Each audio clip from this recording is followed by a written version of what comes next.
Gentlemen, a warm welcome, and ladies, as ABA Chairman, I'm pleased to welcome you to the first meeting this year of the ABA Policy Advocacy Committee. Today's meeting follows the highly successful meeting, also held virtually, that took place in November of last year. During that meeting, representatives from ABA member banks and ABA knowledge partners presented papers on policy issues of current interest to members and the region's banking sector as a whole. Today, we will have another round of papers being presented by our members on topics that were decided during the November meeting of last year. Many of the members who presented papers are back here today, as well as we have other presenters as well, a new round of presenters. They will, of course, be joined by member bank experts who are here also for the first time. Let me once again thank all of those who have registered for today's meeting. Your presence certainly underscores your continued commitment to our association and what it represents. Our special thank you also goes out to our members who are presenting papers today for generously agreeing to share with us their knowledge and expertise. Of course, a lot of time and effort on policy issues of current concerns to the banking community. I'm sure their insightful inputs will add great value to our deliberations. Once again, I will leave the chairmanship of today's meeting under the capable hands of Mr. Dilshan Rodrigo, Chief Operating Officer, Executive Director of Hatton National Bank, and the current chairman of the ABA Policy Advocacy Committee. I encourage each of you to extensively participate in the discussions so that concrete steps can be taken by the ABA on matters that have significant impact on the banking sector and the operations of our respective organization. I therefore look forward to a fruitful meeting in the form of an additional set of papers that have come through this time following November's meeting.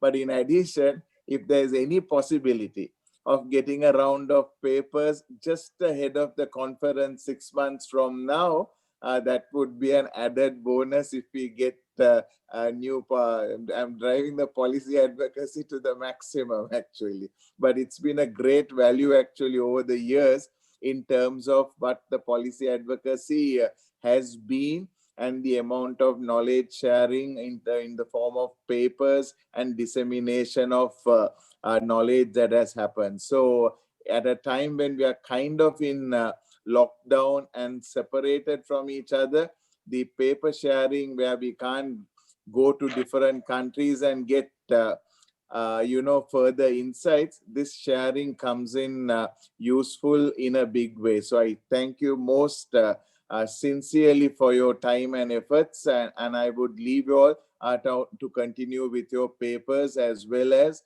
with your presentations. Again, a warm welcome to all of you, and my sincere thanks and best wishes for a most successful policy advocacy meeting. Dilshan, the floor is all yours. Thank you, Chairman. I think this is the second meeting that we are having in this format, and I'm sure we will make every effort to improve the level of productivity of this committee and have more papers presented, because this forum actually facilitates a lot more research, a lot more interaction, where we are able to, in our own institutions, be able to share our experiences, particularly coping in today's prevailing environment. So I think we are ready now to begin our meeting. Once again, it is my great honor to welcome all of you to the first meeting of 2021 of the ABA Policy Advocacy Committee. As you can see from the agenda that was sent to you earlier, we will be discussing a number of papers prepared by our representatives of our member banks and knowledge partners. They will be sharing with us their knowledge, experience, and best practices on important topics that were earlier agreed upon. Some of them were continued topics, updates on what was presented earlier. Um, and this will be following up on our last meeting in November last year. So I will give you the order of presentations. If I may, Oliver, can I ask you to go first if you don't mind? There is a bit of a logistical issue. Maybe my HNB presentation can follow from you. Is that all right with you? Okay, sure, no problem. Thank you very much. So we will have Oliver Hoffman from the Erst Group, who will give us an update on the LIBOR scenario, touching mainly on how banks can adapt to the new environment. This is a follow-up that he's been doing for us very kindly for the last, I think, at least 2 meetings beforehand. And then following from that, I will ask my colleague at Hatton National Bank, Indra Vasan, who will be presenting a paper sharing the bank's efforts to help strengthen the supply chain linkages of its SME customers to support the digital transformation during this prevailing environment. Thereafter, our member bank from Worldwide Fund for Nature Singapore will present a paper on the need for cooperation in promoting decarbonized portfolio among banks in line with national efforts to address the issue of climate change. We are looking forward to that. And then we will have our member bank from Taiwan, Cdbc Bank, who will present a paper sharing the bank's perspectives on how ABA member banks can collaborate with each other in their common journey towards a digitalized environment. Then the final speaker will be Finlatech Advisory Services, again another colleague who has presented papers to us before, who will present a paper sharing the bank's providing recommendations for AML compliance professionals within member banks to assume leadership role within the bank.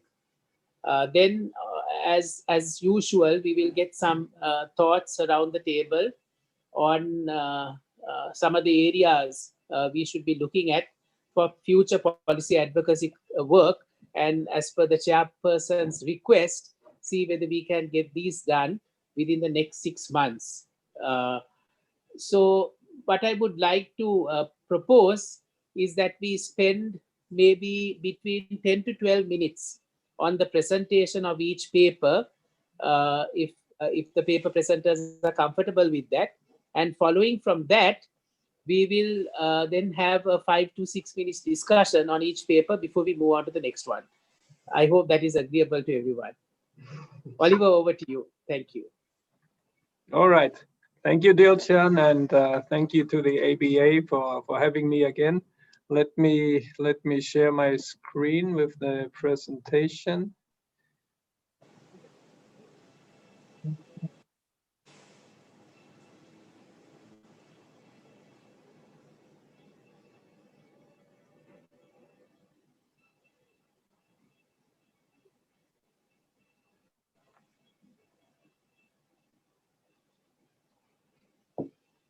Okay.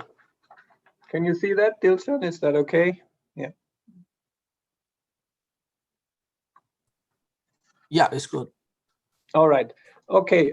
Before we go into the presentation itself, just a short remark up front. As Dilshan mentioned, this is the third presentation I'm doing for the ABA on this topic. The first one was done in November 2019. The second one in November last year.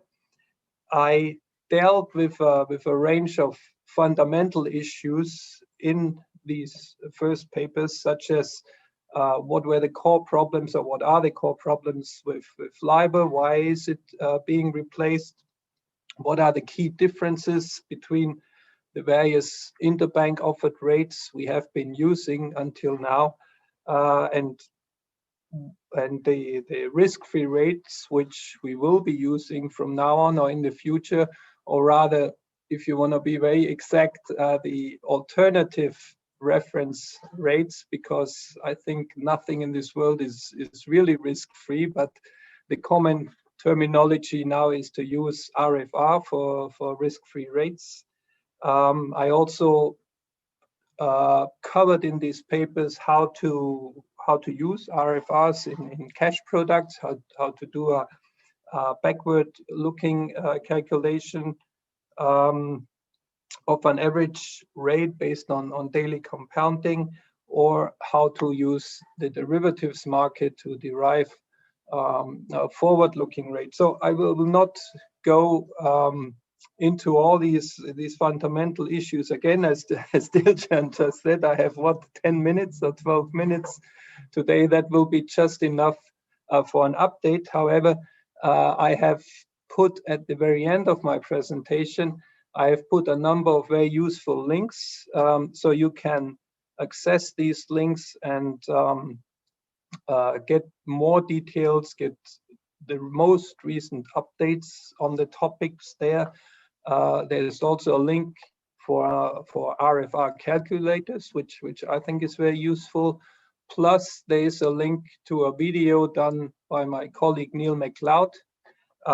Neil is the head of Group Treasury Markets at Erste Group, and he's a member of the ECB benchmark working group. He's also a member of the Swiss National Group on the same topic. So if you want, he's our LIBOR and RFR guru.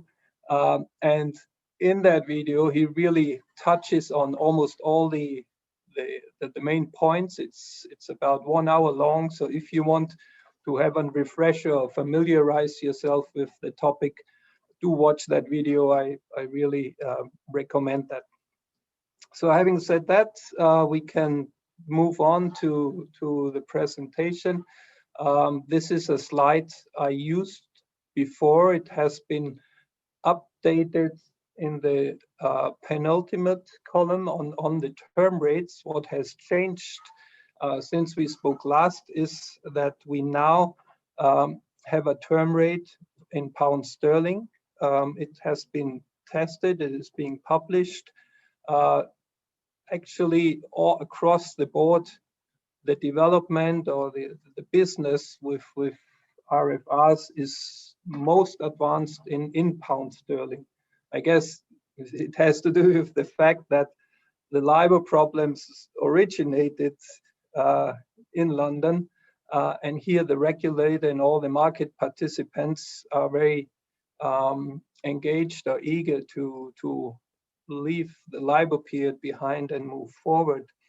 The other changes in the Japanese yen, we also have a term rate here published now. This is still being tested. The acronym here is TORF, but again, that should be fully available soon. The big issue, of course, is that in the most important currency, in the US dollar, there is no term rate yet, and actually the ARRC, the committee, just came out yesterday and said they are not hopeful that they will be able to come up with a term rate by mid-2021 or even within 2021. So that, I think, is really a headache, because I think 40% of all IBOR-related financial products are in US dollar, and if you don't have a term rate here, that creates really some problems. The adoption of RFRs is progressing, but in the grand scheme of things, they are still used for a rather small portion of all deals. We're talking about, across all currencies, we're talking about a market of 370 trillion US dollars. And if you, for example, look at this slide here, This is just for interest rate derivatives.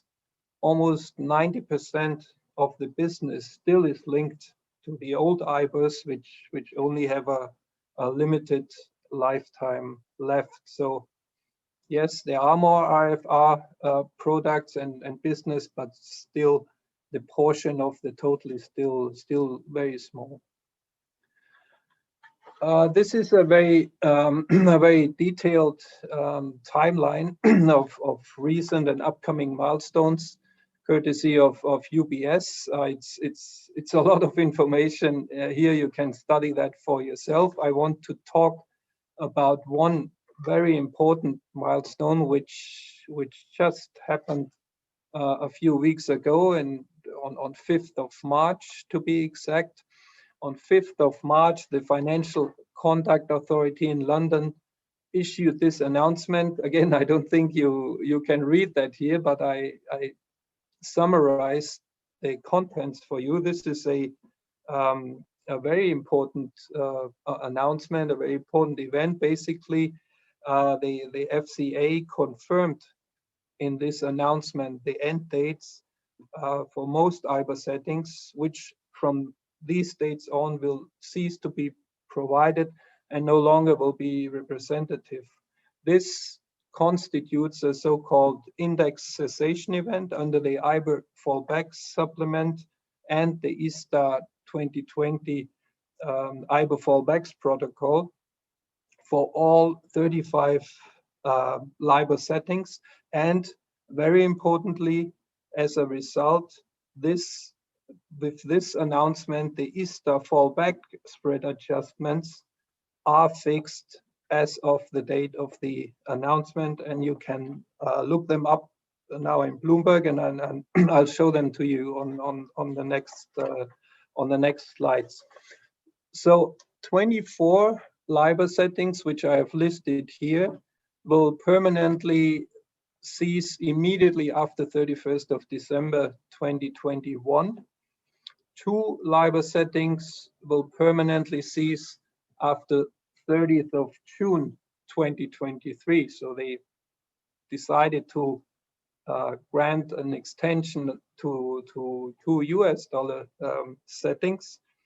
The remaining 9 LIBOR settings, the FCA is consulting at the moment with the IBA, or consulting on requiring the IBA to continue publication of these 9 settings on a synthetic basis after 31st of December this year or after 30th of June 2023 for the LIBOR settings.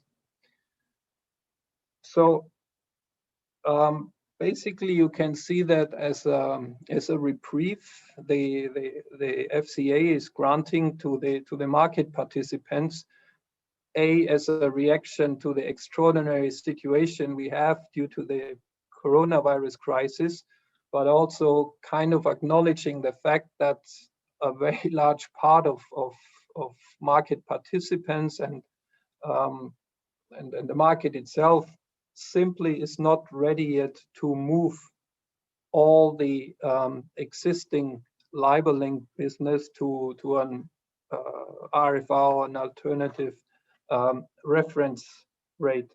So it is kind of a reprieve to give people more time to get ready. However, it is very important not to forget that this special treatment, if you want, is only for existing or for legacy business.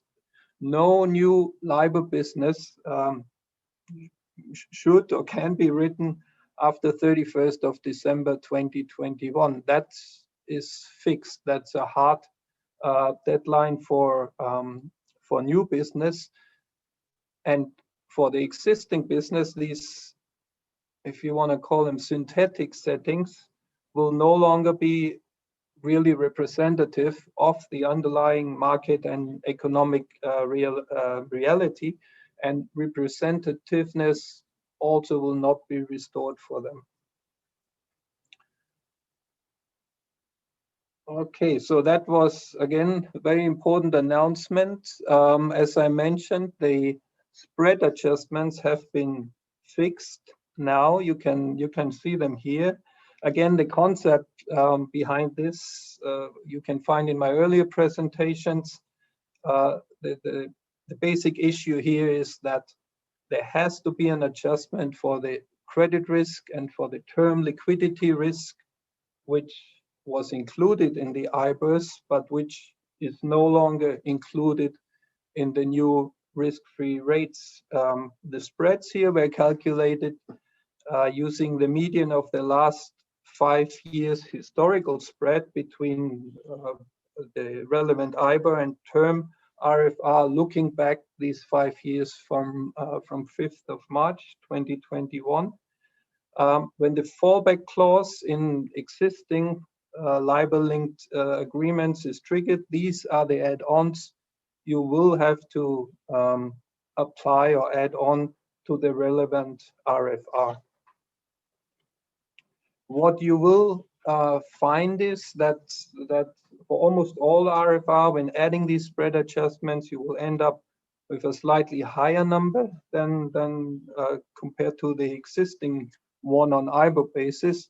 However, but some tenors you can see here for Swiss franc, pound sterling, and Japanese yen, the spread actually is negative, which in essence is reflecting the enormous amounts of liquidity in the system and the fact that banks don't want to have this liquidity. So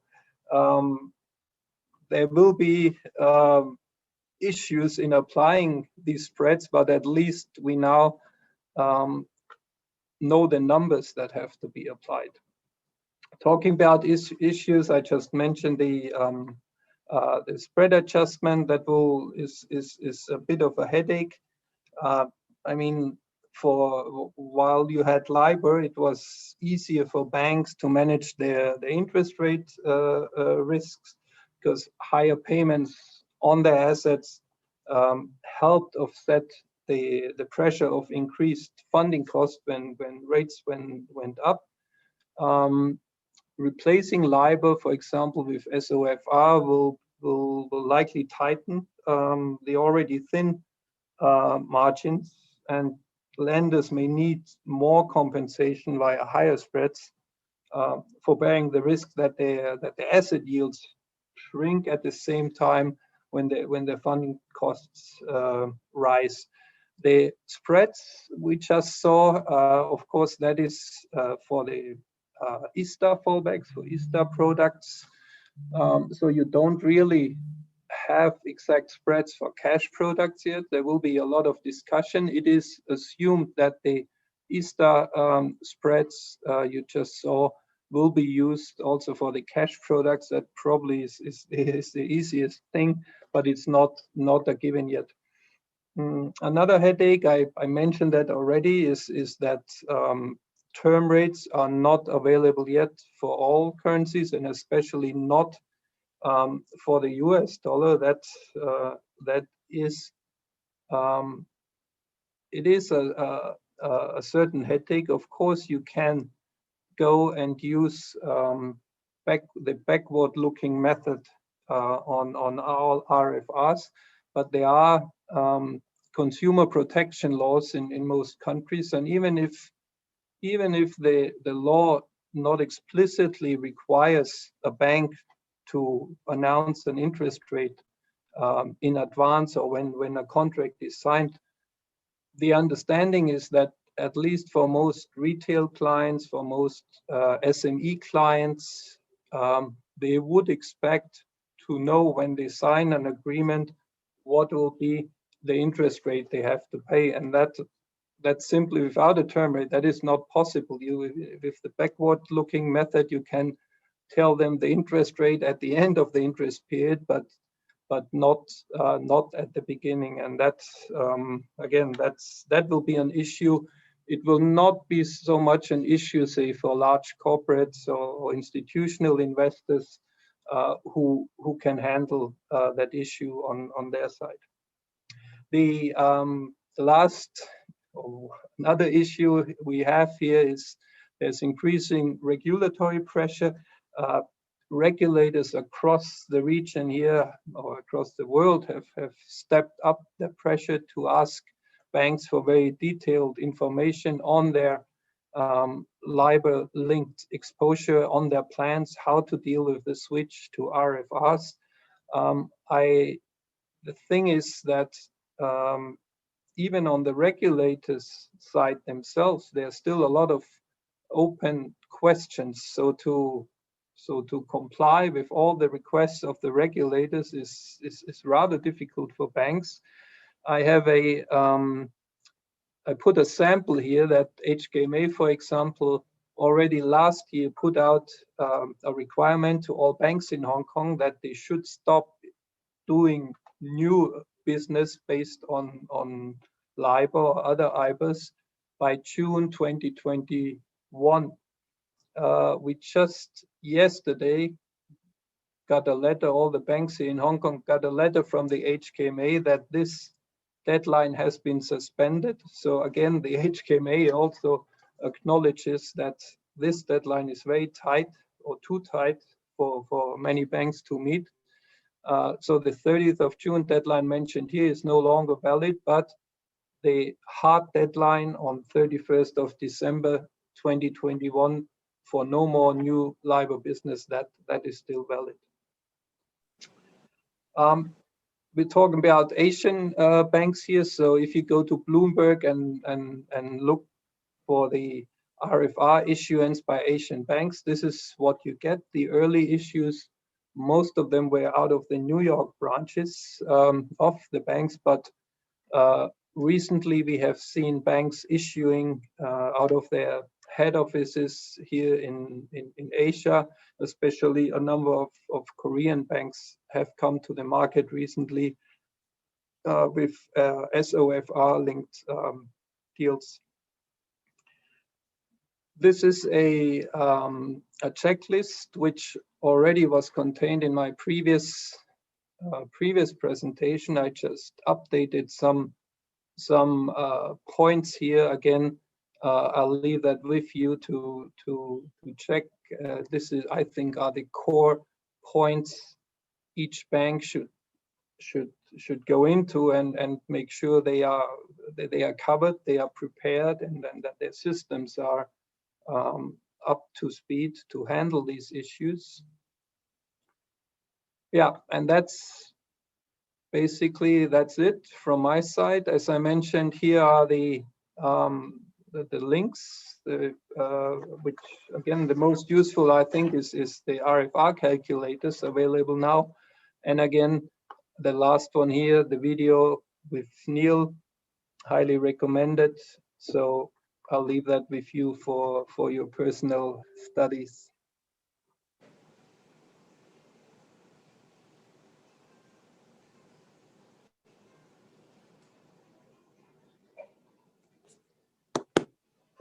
Thank you, Oliver. That was a very descriptive update.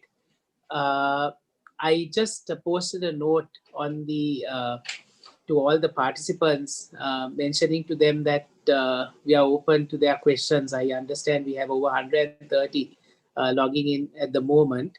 So would like to hear from the participants. and not getting any chat questions yet, but maybe until they come, just a couple of questions from me, Oliver. I think that checklist that you gave at the end is very useful. But one of the challenges, I believe, East Asian countries and the South Asian countries are going to face is that there'll be so many different base rates. We will have to access different markets now, and that would entail a lot of legal agreements getting updated, and also having to source funds from different markets where the pricing may be different. How would you address that kind of challenge? Yeah, I mean, on the legal side, yeah, that actually is a very interesting question, because I mean, we as Erste Bank, we looked at most of our contracts are either Austrian law or some Eastern European law, but we have quite a number of contracts, of course, under UK law. and it differs based on which law is being used, how they fall back. Negotiation and then implementation is handled. For example, under UK law, the bank has to, if you're the borrower, the bank has to contact you and engage in a negotiation. They have done something, as I mentioned, in the pound sterling market. I think this is the most advanced market in terms of RFR adoption, and they have done something very interesting. They have created what they call a switch mechanism. So for deals that are being signed now, still using LIBOR, they already contain a provision that in mid 2022, or maybe now in 2023, there is an automatic switch from the existing LIBOR to the new RFR, in that case, most of the time SOFR. So that is embedded, that is hardwired into these contracts, and that of course makes it much more easier, because you don't have to, as the bank, you don't have to take action and do bilateral negotiations with your borrowers. So yeah, it's a very, very wide field. There'll be a lot of money in this for lawyers, for advisors, because in many contracts you will have to engage in bilateral negotiations with your borrowers. So I think we have about, now the deadline has been extended to 31st December. So I think many banks are probably progressing on this, and they really need to. Any chances of this getting extended any further, you think, given the environment? Or well, the thing is, they extended to 30th of June 2023 for 2 LIBOR settings so far. Another 9 LIBOR settings, which contain the most important ones, like 3 months, 6 months, and so on and so forth, that is being discussed. There's no date set yet for that. It is being discussed with the FCA and the IBA, if those can be extended, maybe even beyond June 2023. But again, this will only be for existing business. The rates will no longer be representative, but at least it would be I think, a practical solution to deal with the existing business. The deadline for no new business stays 31st of December. So from then on, you will have a decrease in the existing kind of on 31st of December this year. You will fix the amounts of existing LIBOR business that will then only decrease with the maturities. Any new business will have to be based on RFRs, but the existing business, I think it would be a sensible thing to keep on extending at least the major US dollar settings for that existing business. But again, it's not clear yet, and it basically rests with the FCA and the IBA what they decide.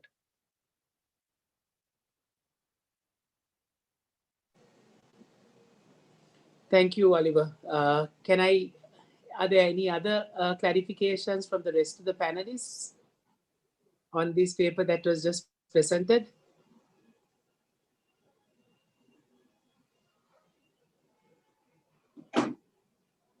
If there aren't any, thank you very much, Oliver, once again on behalf of ABA. We will get in touch with you in terms of liaising with the other bodies in terms of sharing this information with them. And we will also disseminate this paper to all the member banks. Particularly that checklist would be useful for them to follow through on. Now, may I call upon Indravasan Kailavasan from my colleague at HNB to present his paper. Indra, over to you. Good afternoon, everyone. It's my pleasure to present the paper on behalf of the Hatton National Bank, the experience driving the MSME sectors post-COVID. Let me give a small background. I think when you take the pandemic, COVID pandemic, the whole world, globally, we had the pandemic for the last 1 year. But of course, Sri Lanka, pandemic started in 2019 with the Easter bombing attack in April. So basically, when it comes to now, we have completed 2 years of struggling on the economy, so which had a real impact on the SMEs. Let me also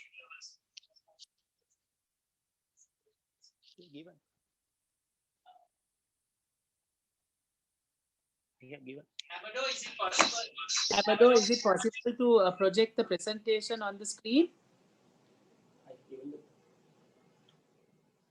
I think the presentation was sent earlier.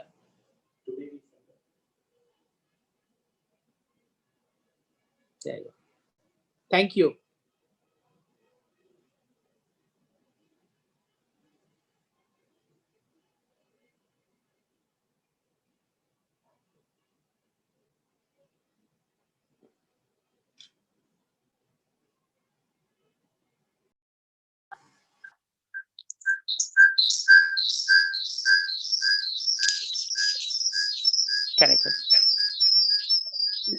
Let me just explain the SME sector in Sri Lanka. I think as a country, we have over 1 million SMEs functioning in the country as under SME sector. SME sector basically contributes 52% of the GDP and also 45% of the employment opportunities in this country. As far as the bank is concerned, we look at the turnover of the SME is 1 billion in rupees, which is equal to around 5 million USD. And the exposures, the advances up to around 1.25 million USD. And it's pertinent to mention in HNB's loan book, close to 28 to 30% is MSMEs, that is micro and SME clientele, the book. So it's very important as far as a bank like HNB concerned, the impact on the MSME sectors. In fact, after the Easter attack, that is basically in 2019 April, the real impact initially came into the tourism sector. Then subsequently, with the impact with COVID, it also went into the other sectors like construction, trading, other industries as well. So basically, we are managing this sector with a challenging economy for the past 2 years. Then we really realized the first time what a bank has to do, that basically looking at handling and these customers in a different way. From 2019 mid itself, with the Easter attack, we realized that we have to have a different approach to take them forward. We are talking about 150,000 clientele in our bank. So basically, from those times, we actually took the businesses which has been disrupted and wanted to see how we can help them. So that was the first things we have started. We have started engaging with those impacted clients well before in 2019, counseling and sharing the best practices from the surviving businesses, how the other businesses are surviving when some of the part of the SME is struggling. We started our own regional workshops, employing our own experienced people along with the professionals. And also with COVID, we have to conduct a lot of webinars for business revival, giving confidence to this SME sector, telling exactly what we can do and how they can survive this period. And all relationship managers of our bank played a redefined role. Basically, it can be a SME relationship manager or a microfinance field officer, which we have over 200 spread across the country. They played a very important role in working very closely with these sectors and understanding their issues and also taking forward their requirements even during the COVID pandemic with required social protocols.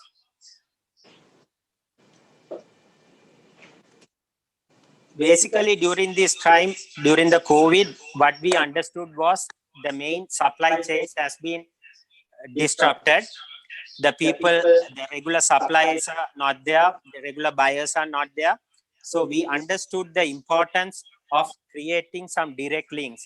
Although it was very challenging at that time, we were able to basically create those direct links between the large corporate, the supermarket chains, with our small SMEs and microfinance clients who can be the producers, who can be a cultivator, who has lost that middleman who was doing this job all this time. And we were pretty much successful, at least connecting some of them during a real pandemic uh, situation. And it really brought in a lot of satisfaction in our SME clientele, allowing them to survive that very tough period. This also prompt the bank to look at a creation of a market, what we called as a marketplace, where we really wanted to link our buyers and sellers, our own clients. That can be our corporate clients along with the microfinance clients as well as the SME clients in one digital platform where they can look into buying and selling, while also the other services like transport, insurance can also be provided. So bank is very seriously looking into this concept of marketplace on a selling on digital platform, and I'm sure that will be a breakthrough thing in as far as Sri Lanka is concerned. All these activities from HNB and its employees had really helped to keep the uninterrupted supply chain. And we have also, during the real pandemic situation, we have not stopped lending, especially to the agri sector and the cottage industries, which were really depending on our financing, especially the short-term financing on the crops. And we continue to do this with all difficulties, which has really helped the SME clientele and the microfinance clientele during the pandemic.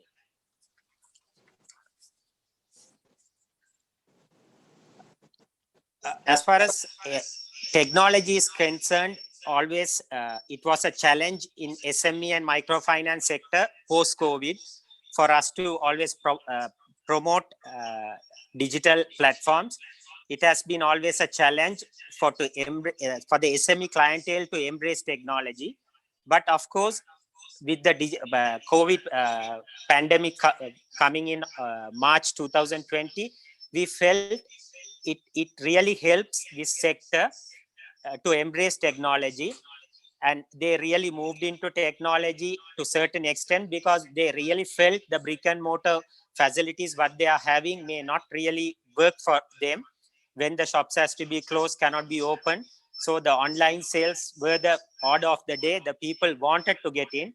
So it really helps as a bank for us also to really promote the SME and the microfinance sector to use the technology products. And we were very successful, especially during the 2020 March to June, the second quarter, like at the peak time of the COVID, really promoting our products like Momo, Solo, or even a web online application like Apigo, for them to really at least continue their selling on online platform, maybe to limited extent, but at least something for their survival. So I think that was something happened on a blessing and disguise during a real tough time in Sri Lanka during a pandemic. We were able to engage and ensure the SME clientele embrace technology, and now continue to really promote technology into every SME businesses, one on the sales platform, and also allowing them to get into technology to manage their stocks, manage their accounts, because always the SME was a challenge where they do not maintain their financials properly, do not maintain their stocks properly. So this really gave us a opportunity for us to push them and encourage them to get into usage of technology in both sides, on the selling platform as well as in managing their day-to-day activities and their stocks and the financial as well. So the development of digital marketplace, which I have already discussed, was something we are really looking forward, and it will be a breakthrough product as far as the Sri Lanka is concerned. There were a lot of learning and challenges in post-COVID pandemic of managing SME clientele, because protecting this clientele in pandemic situation was really challengeful. But what the bank took some decision for transformation on their model, the operating model of the bank sometime back, over a year back, which really helped the bank to work very closely with these sectors, SME and microfinance clients, even during pandemic. We had a field officer concept for microfinance, having over 200 field officers spread over the country. We have another 125 SME relationship managers spread over 10 regions and almost every branch in the country.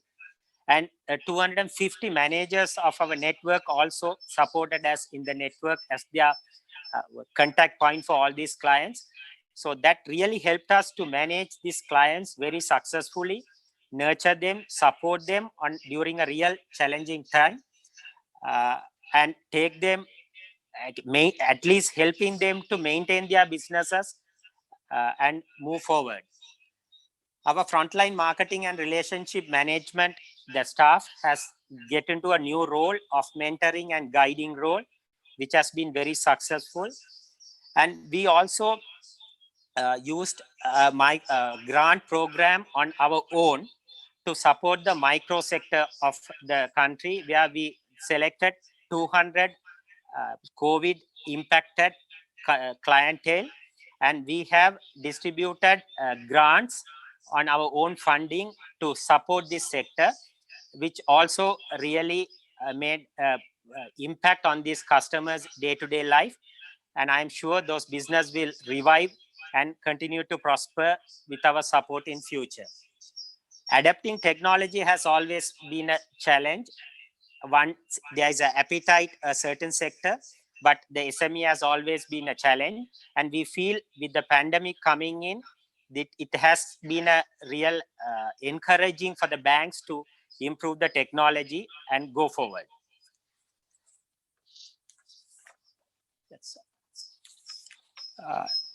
That's my presentation on the impact of the SME sector in post-COVID in Sri Lanka. And thank you so much for the opportunity.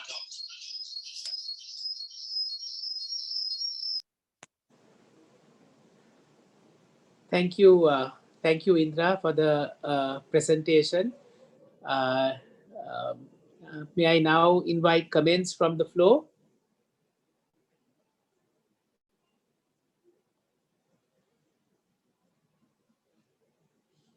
Any clarifications?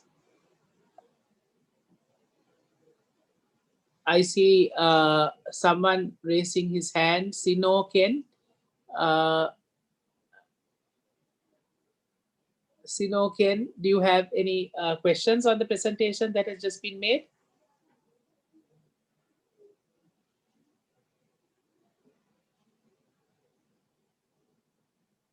Any questions from the other panelists?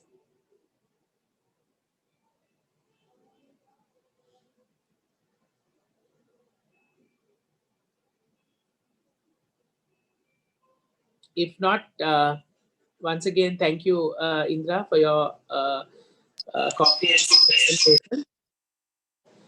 May I now call upon from the Worldwide Fund and from Singapore, Dr. Adrian Fenton to make his presentation. Okay. Thank you for that. I'll just share my screen if that's okay. Okay, so you should be seeing a screen which says long-term decarbonisation planning for banks. Is that correct? Yes, can see it very clearly. Okay, great, thank you. So let me just get started. Okay, so my presentation today is about long-term decarbonisation planning for financial institutions. Now, in this presentation, I will very briefly provide an introduction to climate change, but simply for the purposes of understanding transition risks.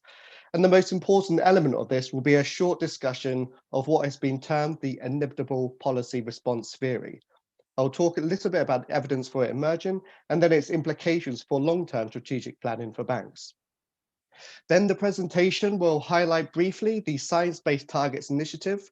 This is a multi-stakeholder effort to support all types of businesses, including financial institutions, to undertake long-term science-based planning.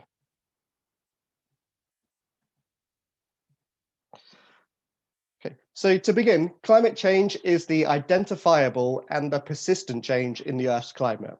The Earth's climate has always changed, but it has never changed at the speed of current levels. Natural processes do contribute towards climate change, but the overwhelming scientific consensus is that the change currently being observed is almost entirely due to human activity. About a 1 degrees Celsius increase in global average temperature rise since pre-industrial levels have already been recorded, and this is already bringing about significant harm to populations and economies around the world, especially in Asia. International efforts and negotiations to tackle climate change are guided by the United Nations Framework Convention on Climate Change, under which 197 countries meet annually to discuss progress. The UNFCCC process is informed by the Intergovernmental Panel on Climate Change, or IPCC, a scientific body which collects and assesses climate science. The findings of the IPCC guide the direction and intensity of the UNFCCC negotiation process. The IPCC Special Report on Global Warming of 1.5 degrees Celsius is arguably the most famous report it has produced to date, and it has cemented the importance of limiting global average temperature rise to 1.5 degrees Celsius and the need for the world to reach net zero emissions by 2050. I'm raising both the UNFCCC and the IPCC in this presentation because they are ultimate sources of what is being termed transition risk. So, unfortunately, the international negotiation process has been slow and rather ineffective, and climate scientists have not been able to effectively communicate the science and its urgency to non-scientists. The figure on the right-hand side of your screens are 4 basic scenarios used by central banks and financial regulators around the world.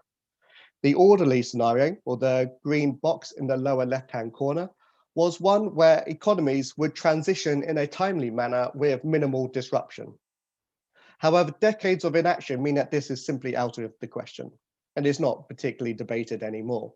Climate risk service providers are increasing in prominence, and the phrase climate risk is financial risk is considered a fact by central banks and financial regulators around the world. Unfortunately, it is becoming increasingly accepted that we are between the too little too late and the hothouse world scenario, and that the resulting transition will result in market volatility, while the physical impacts of climate change are already themselves starting to result in market volatility in many of the markets around the world. Some believe that the world should just accept a hothouse world scenario. However, the overwhelming consensus is this is not simply practical. The vast majority of populations and economic activity reside in coastal, low-lying or riverine areas, and in other words, the front lines of climate change. Increases in sea levels, coastal erosion, drought and flooding is already adversely and severely affecting these areas and will increasingly do so in the future. There is an expected shift away from the hothouse world scenario towards the too little too late scenario, and hopefully, but not necessarily, to the disorderly transition scenario. This is termed the inevitable policy response theory, and is increasingly becoming the de facto understanding of how efforts to tackle climate change will play out in the future. And it is actually the one theory promoted by UNEP-FI's program to teach investors about transition risks. The rest of this presentation, I'll detail a little bit more about this theory, the evidence for it. Not because I'm hoping to convert you to becoming climate activists, but because the transition risk to which your financial institutions will be exposed will likely follow the pathway of the inevitable policy response. The basic driver behind the inevitable policy response is the loss and damage to human life and economic activity and assets. Populations will increasingly demand urgent efforts to halt climate change, which will filter into democratic systems and from there the financial system. Financial institutions will become forced by a variety of stakeholders to disclose and manage climate-related financial risks because market volatility will inevitably occur as capital shifts from high to low carbon activities, and because the low carbon transition will result in stranded assets, for instance, coal plants. Financial institutions will be exposed to the risks of the transition, and those which do not manage climate-related financial risks will suffer the inevitable consequences. Okay, well, what is the evidence for the inevitable policy response? So the first piece of evidence is the Paris Agreement of the UNFCCC, which was struck in 2015. The agreement is remarkable in that it is actually an international agreement where previously only accords or protocols were found, which essentially mean that countries disagreed on major points of discussion. The most important component of the Paris Agreement for financial institutions is Article 2, under which countries agree to halt the increase in global average temperature rise to at least 2 degrees Celsius. Perhaps even more significantly, they agree to align financial flows with these efforts. And I've copied and pasted verbatim Article 2.1 from the Paris Agreement on the left-hand sides of your screen, so that you can see there's no misinterpretation of what is being said. Now, until this moment, the role of the financial system in inadvertently facilitating climate change and its potential to address it has not been a focus of international efforts. However, the inclusion and agreement of almost every country in the world of Article 2.1c is an undisputable signal that increased supervision is forthcoming. The other important element of the Paris Agreement are nationally determined contributions. These are short-term contributions or commitments made by each country towards tackling climate change. And we should also know about the colloquially referred to ratcheting mechanism.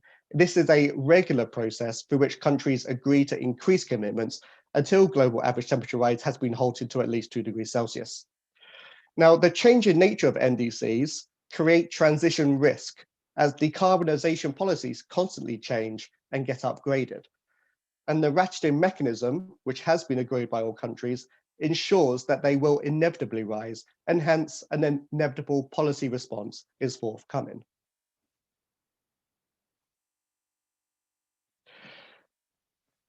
The signing of the Paris Agreement and the adoption of Article 2.1c was quickly followed by the creation of the network of central banks and supervisors for greening the financial system. It currently has 87 members, with many from Asia. It has multiple work streams spanning macroprudential, microprudential, and scaling up green finance. And the NGFS strengthens the likelihood of the inevitable policy response by driving enhanced understanding and supervision of climate-related financial risks. Initial efforts are inevitably going to be voluntary, but the tendency has been towards any enhanced action by central banks becoming mandatory. For instance, TCFD reporting will now become mandatory soon in the UK. Additionally, the regular conducting of climate stress testing at either the macro or micro level by central banks will elucidate the transition risk embedded within the banking industry. And this would be a great concern of national governments, central banks, financial regulators, but also investors upon whom the exposure to climate-related financial risks will ultimately rest. And hence, this is why there's so much outreach to them about the inevitable policy response theory. More evidence for the inevitable policy response can be found in the increasing number of climate emergency declarations which are being made. They are especially relevant for understanding transition risk because declarations of emergency situations tend to result in emergency powers being granted, especially in relation to policy and budgets. Now, the current climate emergency declarations are not uniform across the world, and their long-term significance in terms of powers is still a little bit unclear. But they all express democratic will that climate change be stopped and recognize and state that urgent action is required to do so. Now, currently around 40 national governments plus the European Union have made these types of declarations, and almost 2,000 more have been made by subnational governments around the world, and actually in 33 countries. The existing climate emergency declarations are certainly skewed towards Western countries, but declarations have been made in Japan, South Korea, Singapore, and in the Philippines. And once more, due to the exposure of Asia to the physical impacts of climate change, it is likely that more declarations are forthcoming. And in this regard, it is actually interesting to note that net zero emissions by 2050 have already been declared by Ho Chi Minh City and Hanoi in Vietnam, Jakarta in Indonesia, Kuala Lumpur in Malaysia, and Quezon City in Philippines. And these actually exceed the targets of their respective national governments. For instance, Seoul, Tokyo, and Yokohama also actually preemptively announced plans to become net zero before their governments. And finally, it should also be relevant to note that China has recently declared it will become net zero by 2060, and the national governments of South Korea and Japan have declared that they will become net zero by 2050.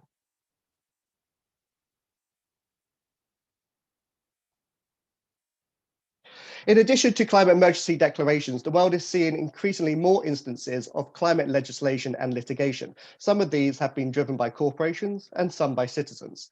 The field of climate litigation is fast developing alongside advancements in event attribution, meaning that more than ever, it can be scientifically quantified the extent to which disasters involving natural hazards are due to climate change.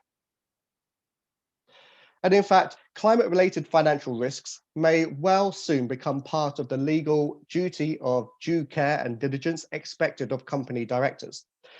In 2016 in Australia, a legal opinion was commissioned, now known as the Hutley Opinion, which found that directors who do not properly manage climate risk could be held liable for breaching their legal duty of due care and diligence. So in summary, there's an emergent evidence and belief that this inevitable policy response will occur. There's an international agreement to halt climate change at a specified level based on scientific consensus, along with an international process to reduce emissions over the long term. The role of the financial system in causing and halting climate change has been officially recognized by almost every country in the world, and central banks and financial regulators across the world are working together to enhance understanding and supervision of climate-related financial risks. There are a growing movement of emergency declarations worldwide, along with a growing number of commitments to achieve net zero emissions by 2050 by national and subnational governments, but also by companies, including several oil majors, most recently Petronas in Malaysia. And finally, there are a growing number of instances of climate legislation and litigation, as well as the world's first legal opinion on the legal responsibilities of directors with respect to climate-related financial risks. This results in several questions for banks.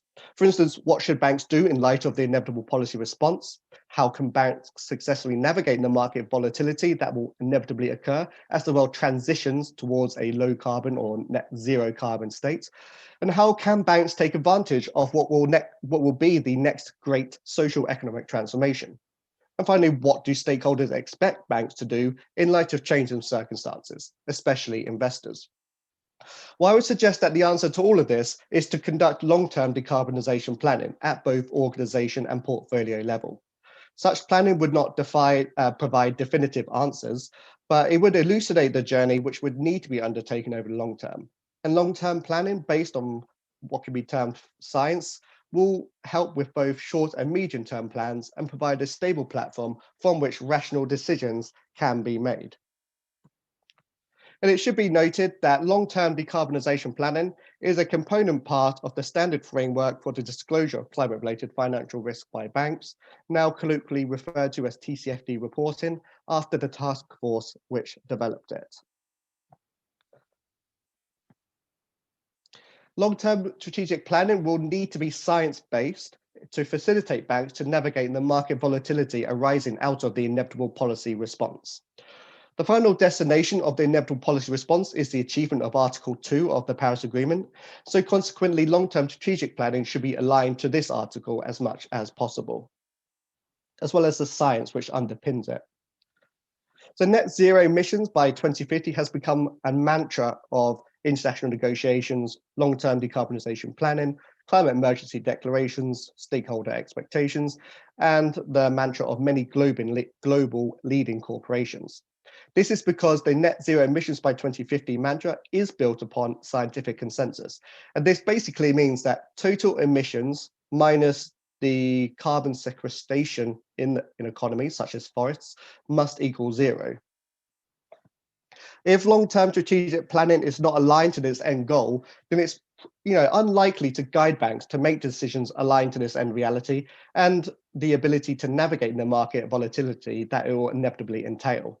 Therefore, long-term decarbonisation planning and target setting should be science-based as much as possible. I say this because ultimately long-term decarbonisation planning is not something which can be perfectly planned and understood. Making science-based commitments can potentially result in substantial benefits to banks.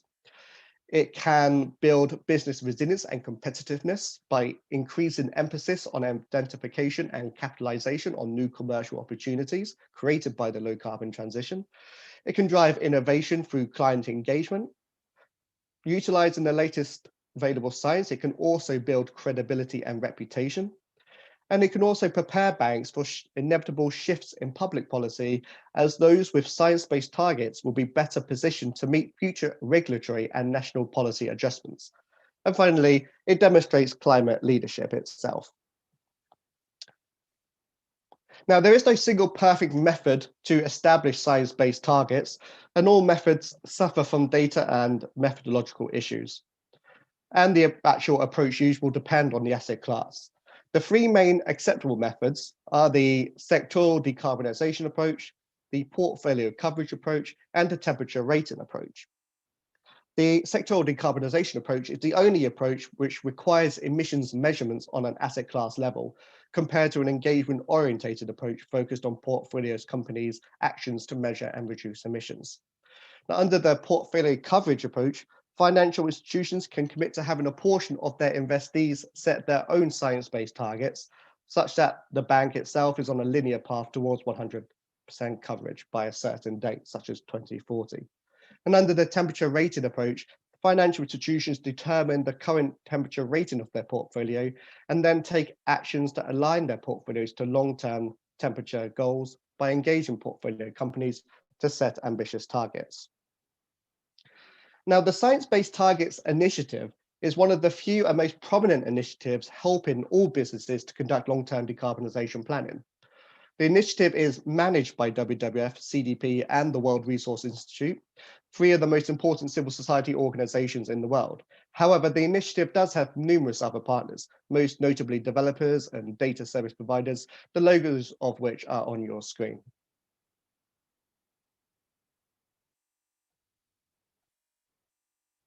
Via the initiative, over 1,000 large companies, globally relevant companies, have committed to set science-based targets with a combined market capitalization of over $15 trillion US. And actually, the number of companies using the initiative is fast on the rise in Asia, with a 39% increase between 2018 and 19. Now, there are, of course, a number of initiatives which can help banks integrate sustainability into their processes. However, the Science Based Targets Initiative does not only support scenario-based analysis and target planning, it also is an established and respected platform by stakeholders for detailing and having targets approved. It should not be seen as something to use instead of all of these other initiatives, and often they can be combined, such as using the Science-Based Targets framework and methodology to create short, medium, and long-term targets as part of TCFD reporting. In 2018, the Science-Based Targets Initiative launched a project to help financial institutions align their lending and investment portfolios with the ambition of the Paris Agreement. And the primary audience of this includes commercial banks, as well as asset managers, asset owners, and mortgage real estate and investment trusts. Currently, there are 60 financial institutions which have committed to using the Science-Based Targets Initiative, with several based in or operating in Asia. Currently, there is a pilot project taking place involving 8 financial institutions, and this involves the Asian-based Mizuho Financial Group, which is piloting the sectoral decarbonisation approach for electricity generation project finance. Okay, so this signals the end of my presentation. For those who want to know more about the Science-Based Target Initiative, it does have a YouTube channel where there is a lot of uploaded material, specifically for financial institutions. And actually, there is currently going to be a sort of a question and answer session on the 31st of March, which is limited to 50 participants. So if anyone does want to join that, they can reach out to me. Okay, that's the end of my presentation. I'm happy to answer any initial questions which people have. Thank you very much, Adrian. That was a very comprehensive presentation.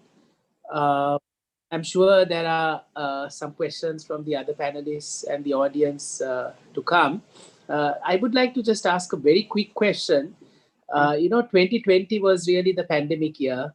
There was a lot of activity on digital. There was a spike in terms of digital transformation that took place in terms of education, in terms of lifestyles, in terms of working from home. And did that actually result in a reduction in the carbon emissions significantly? Yeah, it did actually. There was a global dip in the amount of emissions worldwide. Although unfortunately, because hopefully the coronavirus will be a temporary scenario, it is expected that emissions will actually go up back to the same levels. There should also be a lot of this. Learned in terms of ways in which some of the good habits that came through during the COVID can be sustained for the future. Is that something that your institution, along with other institutions, would be encouraging? I mean, I think a lot of some more research will need to be conducted. For instance, lots of people are working from home more, and people think, that reduces energy in offices, it can reduce transport emissions as people commute to work. But then at the same time, you have a lot of people in their homes heating for just purely for themselves as well.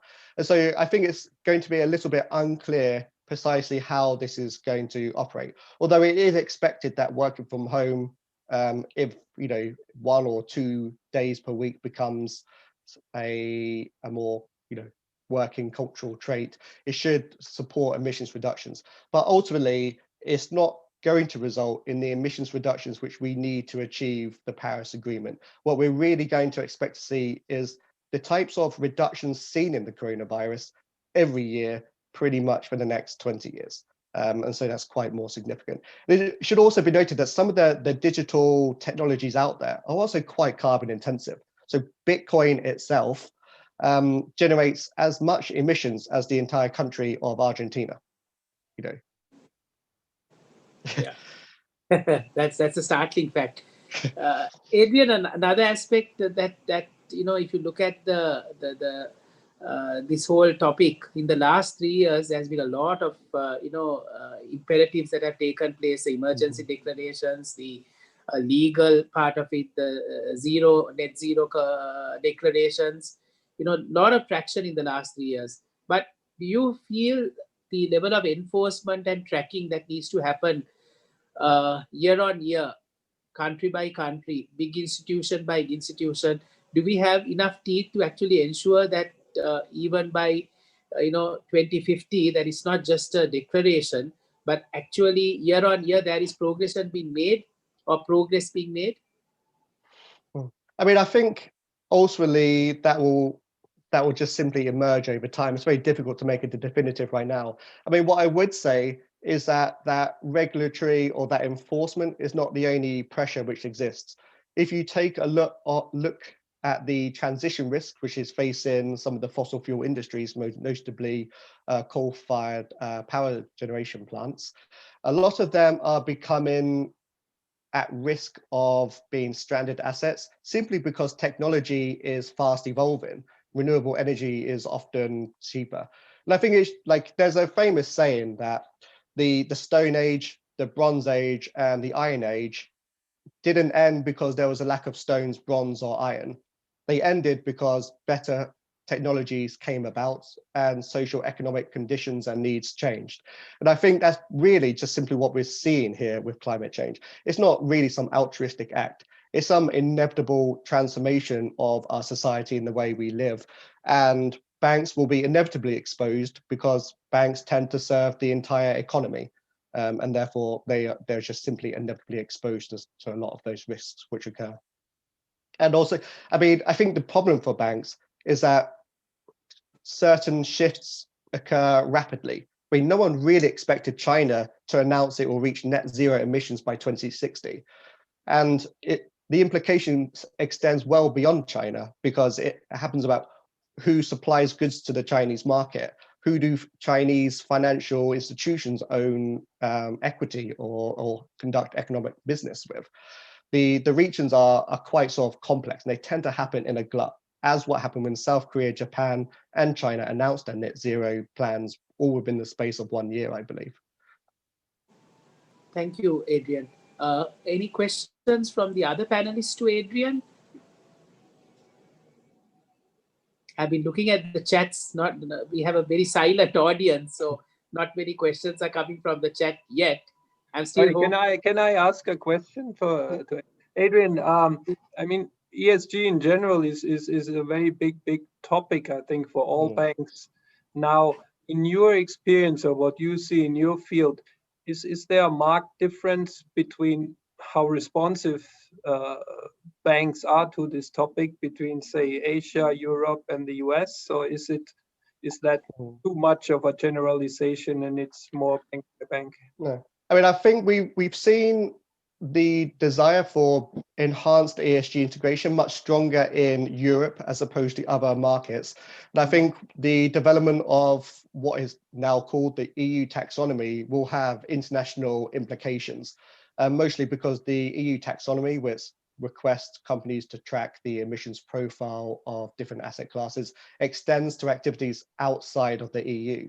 So you'll have financial institutions from the EU having to track emissions all the way around the world. And so, yes, we will.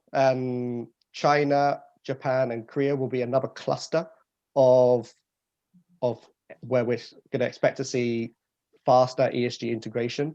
The US now is expected to catch up with the election of Biden as president.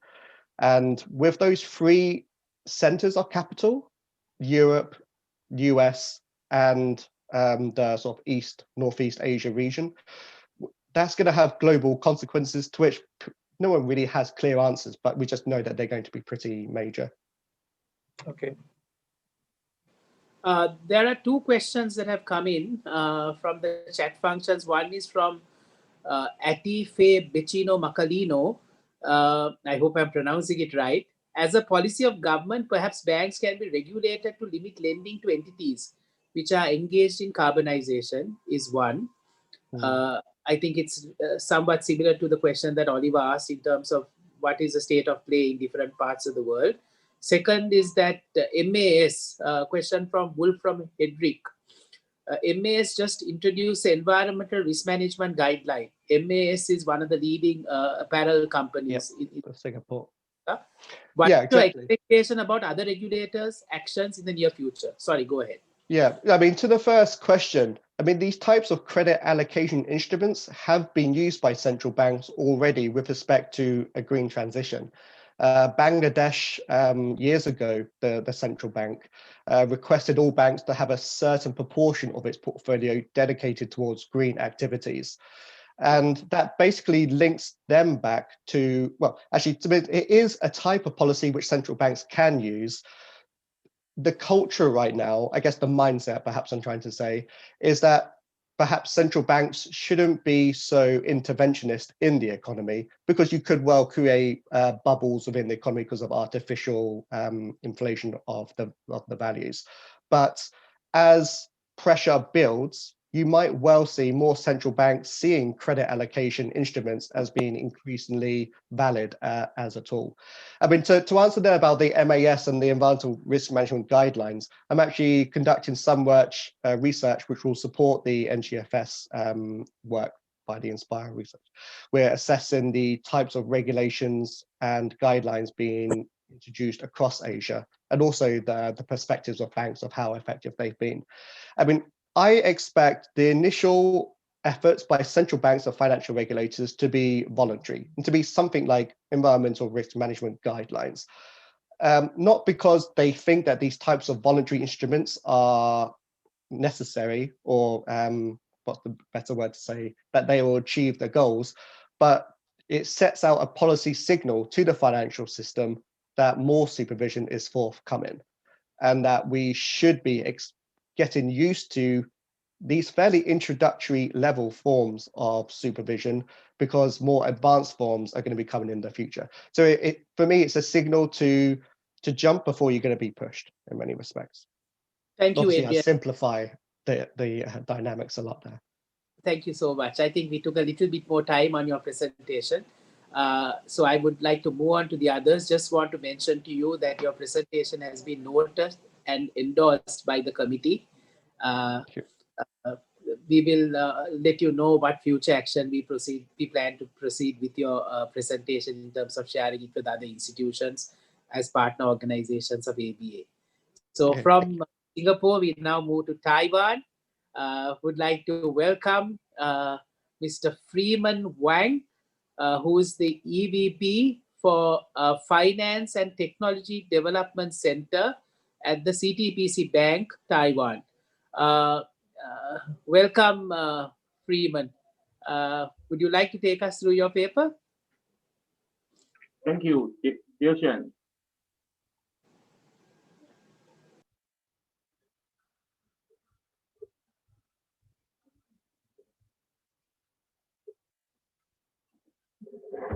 Okay, thank you. Before my presentation, I would like to introduce Cdbc Bank first. Cdbc Bank, actually, we established this bank around maybe more than 50 years ago.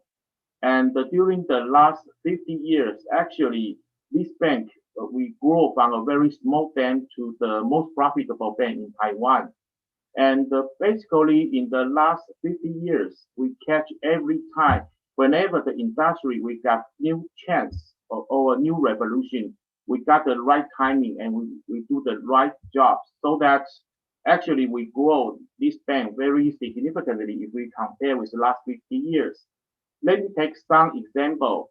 For example, 40 years ago, we issued the first credit card in Taiwan, and actually now we are the largest credit card issuer in Taiwan. And 20 years ago, actually we engineer our corporate banking, and now we are the largest and maybe the most profitable private bank in corporate banking of the private bank sector. And 10 years ago, actually we are seeing the international trend. So actually our bank, we go to the international. We focus in the USA, Canada, and Asia. Actually, we do have a lot of branches in the international platform. So actually, we also catch the chance for the last several times, the industrial new chance.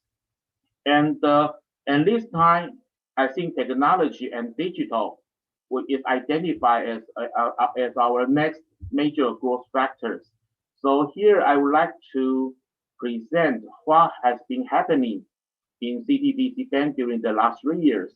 Why last 3 years? Because internally we achieved the digital consensus in 2017, and we set up the company goal. We are trying to move to the technology driven banking or the digital driven banking. So here I would like to take maybe 15 minutes to share what we have done and what we learned so far. Okay, and just like what I mentioned to you, technology, the industrial revolution has been always along with the modern technologies. In the last decade, as you can see, so many technology has been evolving in exponential speed. And during last 10 years, you can see the internet banking, the mobile banking, the AI banking, a lot of new technology advancement has been there.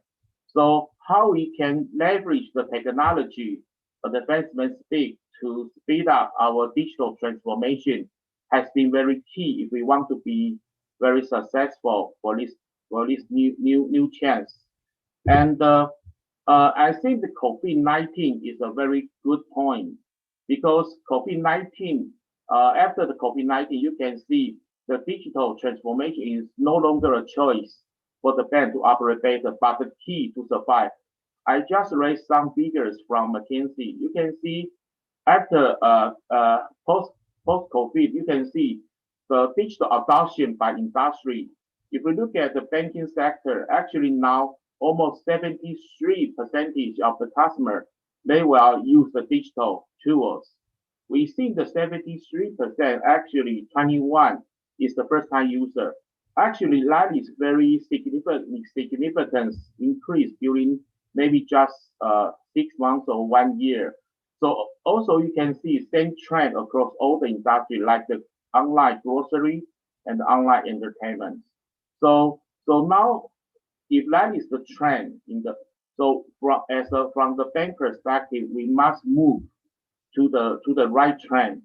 And so let me conclude that in the last 3 years, when we make a decision to move to the digital transformation, actually it is not easy.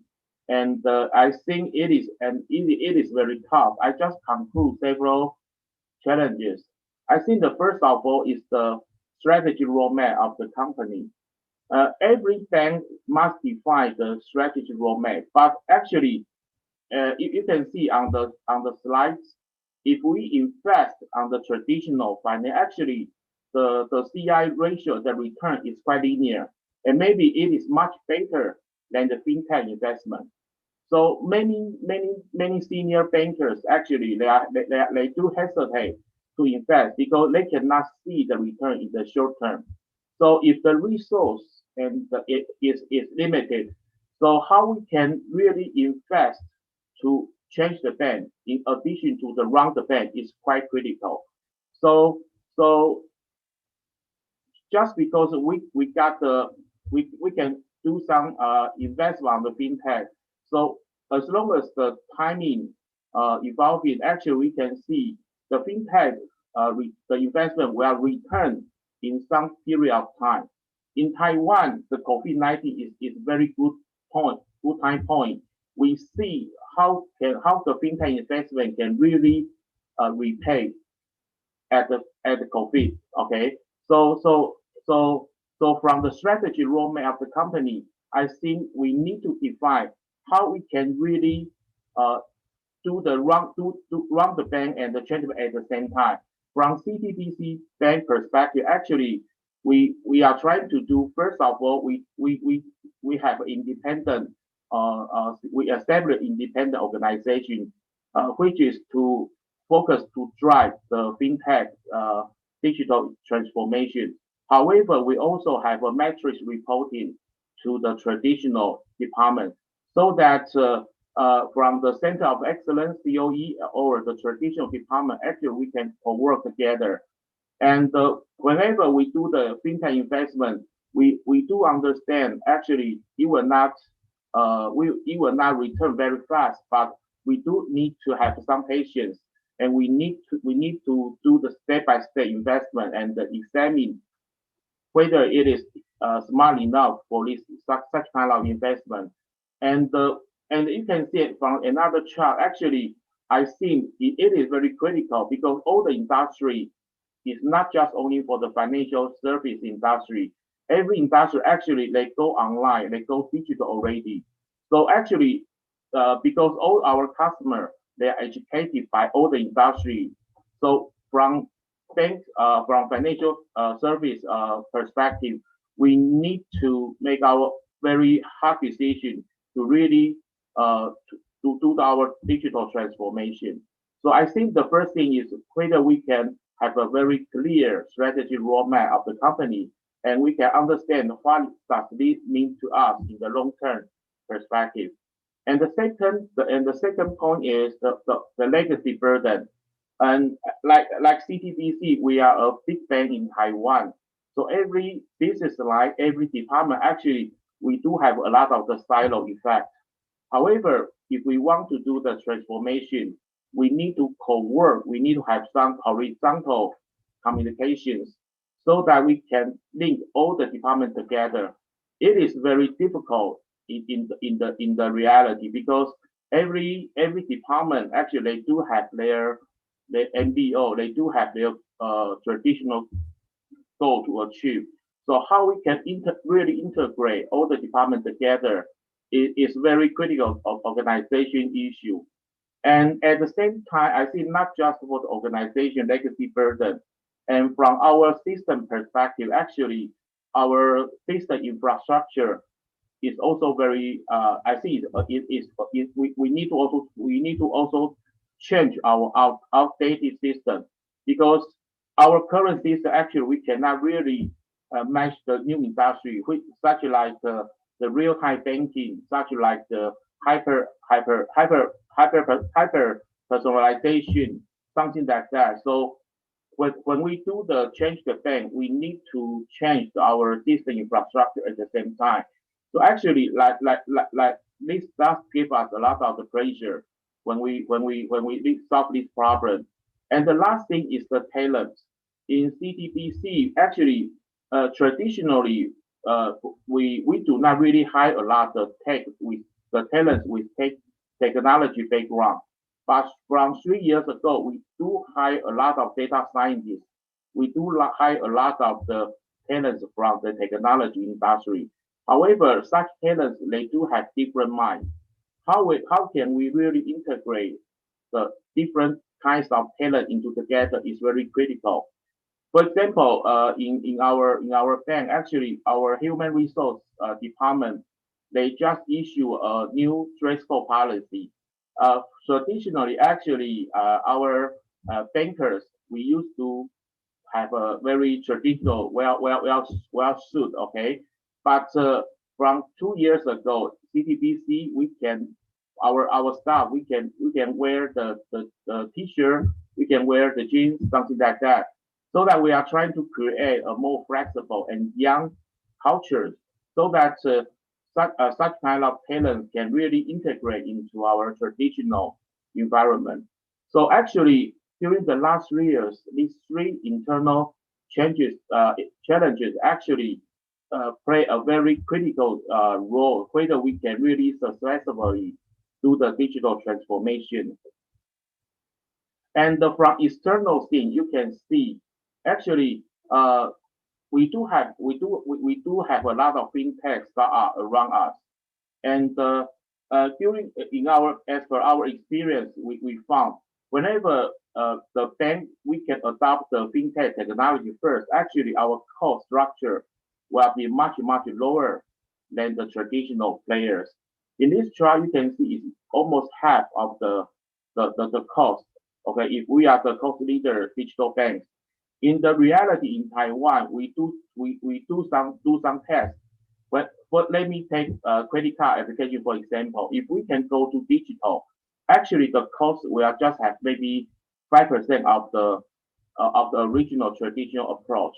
So now actually we are trying to embrace the fintech players around us. We are trying to merge some kind of fintech star around us so that we can adopt the fintech technology to digitalize our internal process. If we can successfully do this change, actually our cost, our advantage will be much better than our competitors. And I think another external challenge is the customer behavior, because just like I mentioned to you, our customer actually they are educated to be online. Whenever they go to the grocery store, they go to the entertainment. Now they are moving digitally. So if as a bank we cannot really have the digital environment to attract our customer, actually our customer will leave us to another digital banks. So customers' behavior they are changing for sure. So from the bank's perspective, we also need to change from traditional product centric perspective to generic-centric or customer-centric, so that we can really understand what customer they need from the digital platform, and we can satisfy their needs. So basically, that is the two external challenges around us. So I think that is the challenges I want to mention to you. For the opportunity, I just raised some example for you to see. Okay, for example, during the impact of the COVID-19, actually our payment environment has been changed a lot. Let me give you some example. During the last 20 years, actually credit card payment just accounts for maybe 23% out of the total payment, including cash. But after the COVID-19, you can see we have almost 70% percentage has been go to the either mobile payment or they use the physical credit card. So we grow from the 23% to the 70% just less than 1 year. What does this mean to the bank? In the traditional, we can only use our credit card to deal with the 23% out of the total payments. But now, our customers now they are using 70%. If we can really have a very good digital approach, we can almost double or triple our existing or current credit card business. And the same situation also happening on the money transfer. In last year 2020, actually, our customer they are making the online money transfer. Has been more than they really go to the ATM. What does this mean? That means after COVID-19, our customers now is get used to the contactless. They are get used to the digital environment, and everything just happened within 1 year.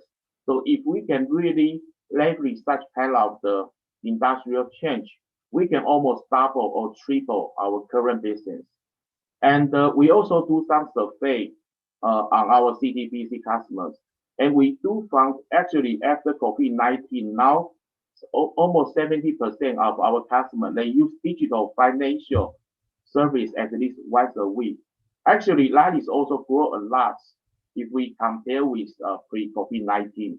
So if we can really do the digital transformation good, actually it will be very good to our traditional business life.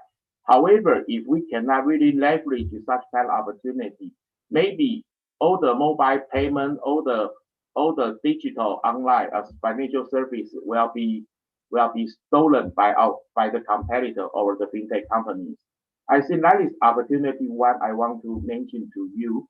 And another thing I want to mention to you is in year 2020, because of the COVID-19, our government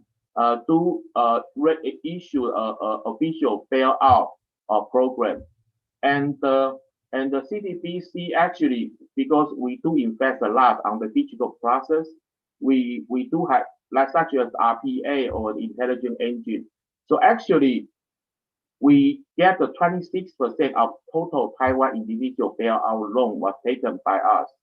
And that means, what does that mean? Let me just mention to you, for the Taiwan individual bailout program, totally we got around 280,000 customers. Normally, it is like our 2 years personal loan total new booking customer number. But actually, we complete all the things within 6 weeks. That means because we do have very good digital environment and digital platform, so we can use 6 weeks to process more than 2 years application filing. So for this bailout program to Cdbc, we do think it is a stress test because we do have a very good digital platform. So whenever the customer volume they do very significant increase, our platform can offer the best and the best solution to our customer, so that we can have a 26% of this market share. So that is the second thing I want to mention. And we also try a lot of new innovations for the digital projects. We are also trying to see for the traditional wealth management, because normally our minimum investment ratio is like 100 US dollar. But because we do want to go to the new financial inclusive segment, we want to do the wealth management to the mass market instead of the traditionally affluent market. So we do lower the investment ratio from 100 US dollar to just 1 US dollar. What does that mean? Because that can just attract so many potential customers. They can go to online, because now we have a very good digital platform. So the marginal cost is very minimal. That also gives us a very big success on this part. And the next thing I want to share is the hyper personalization. Currently, Cdbc, we have almost 10 million customers, and almost 3.6 million customers, they are using our mobile banking. For these 3.6 million customers, every month they just have more than 60 million our app access. Okay, so that means the interact, the contact frequency is almost double or triple. So we are trying to learn what our customers are doing on our internet banking or mobile banking, and we are trying to satisfy all our customers their digital needs on our mobile phone platform. So that is also very good, because if we can really understand what customers they are doing, and we can really learn from so many contact channels from our customer, actually we can raise our customer satisfaction. So that is what we are trying to do now. We are trying to catch the customer preference and create the best service based on the hyper personalization. I think so far we use a lot of big data and algorithms to do the precise marketing. All the things we are trying, all the things we have been test actually almost double or triple all the response rate during the last 1 year. And the last thing is now the bank is no longer a bank. We are trying to embrace the ecosystem. We are trying to co-work with our partners, such as the convenience store, such as the taxi platform, so that we can really link our financial service around the customer for the full day. So actually, we are trying to expand our current customer focus from the bankable to extend our focus to those customers under the bankable line. So in Taiwan, because we still have 8 million customers, they do not have a credit card. So we are using the ecosystem strategy to really access such a new customer segment. And a very good thing I want to share with you that Cdbc, we collaborate with the Live, which is the largest the social media the software in Taiwan.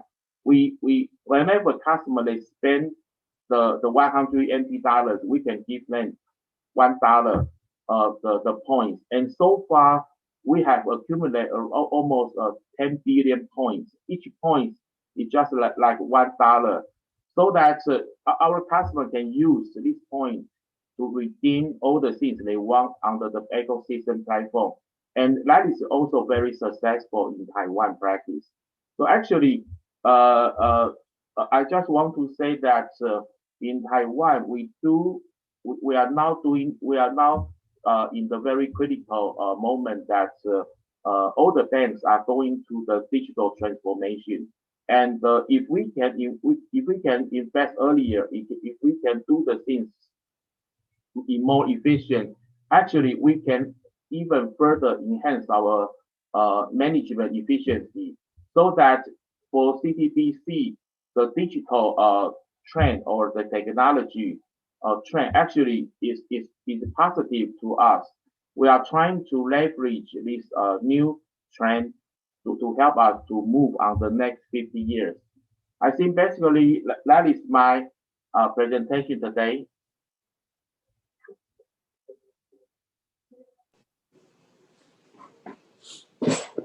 Thank you, Freeman. Once again, a very informative, interesting presentation. Thank you. Yes. I'm waiting for the picture to come on the screen. Mig, will you get the picture of the panelist on the screen, please? So, you spoke a lot about the cultural change that is required in banks. The change the bank versus running the bank discussion, also probably a dilemma, and also the importance that the fintech's engagement will play in this exercise, and how important that is in ensuring you really drive the change in the bank, to move the bank from a bank using technology to a technology institution doing banking. My question is, what forms do your partnerships or alliances with the fintechs take? Do you actually go to the extent of equity ownership, or how do you actually bring these relationships happen, make these relationships happen with the fintechs?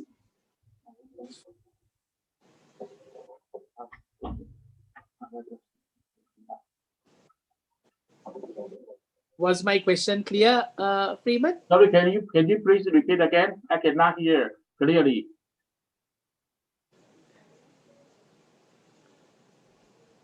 Sure.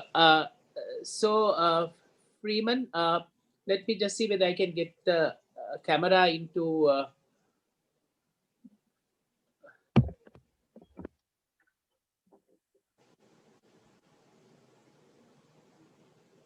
That's right. That's much better. Is it clear now, Freeman? Yeah, clear now. Okay. So my question was about the transformation that is taking place in the bank, moving from the running the bank to the changing the bank, and also the importance of engaging with the fintechs to enable that to happen. And you mentioned that there are many relationships being built with the fintechs. Yes. My question is, what form do these relationships take? Do you actually have ownerships of these companies? Do you have strategic alliances with these companies? Do you have memorandums of understanding with these companies? Or is it a combination? How does it actually work?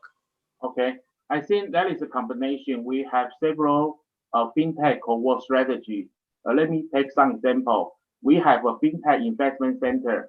Okay, the center's mission is to evaluate whether we need to own this fintech, whether we need to invest.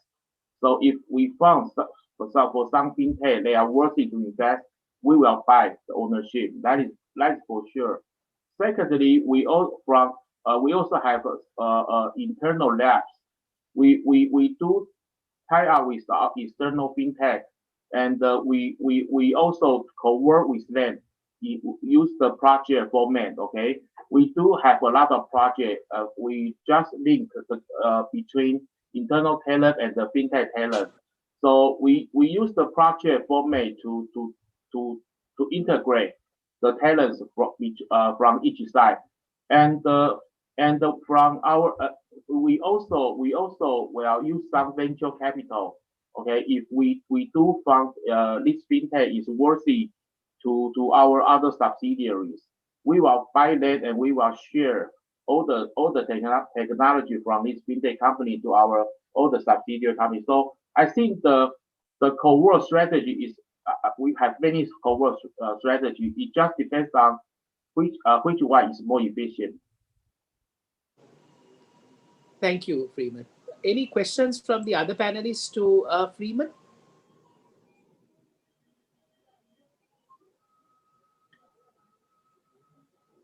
If not, we'll then thank you once again, Freeman, for your very comprehensive paper on digital transformation.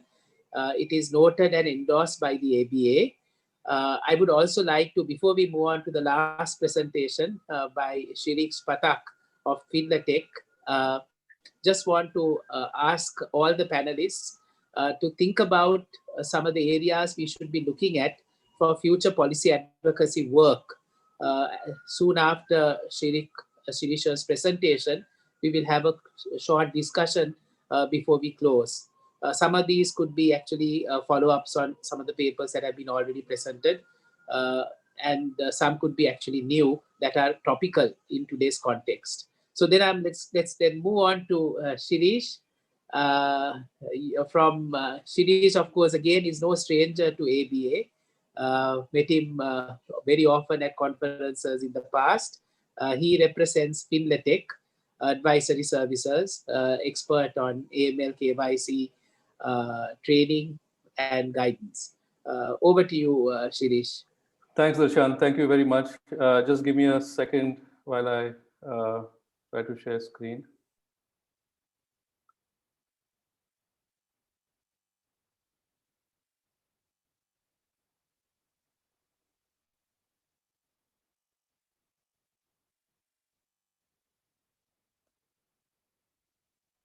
Give me a minute.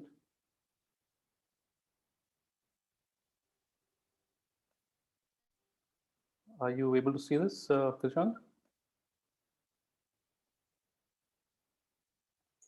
Yes, very clear, Shirish. All right, excellent. Okay. Go ahead. Right. So, good morning, good afternoon, good evening. Wherever all the participants are, and where the panelists are. For those of you who don't know Fintellect very well, so my name is Shirish Pathak. I had Fintellect, as many of you know, because you've been attending the Fintellect ABA webinars over the past couple of years. We are a company focused on AML, CFT research, training, and advisory based in India, but working globally. For the last many years, we have worked closely with both regulators and reporting entities to aid their capacity building efforts. Now, over the last 2 years, through our position papers at the Asian Bankers Association meetings, Fintellect has highlighted the key elements of an effective AML CFT framework with a focus on improvement areas for banks, highlighting existing gaps.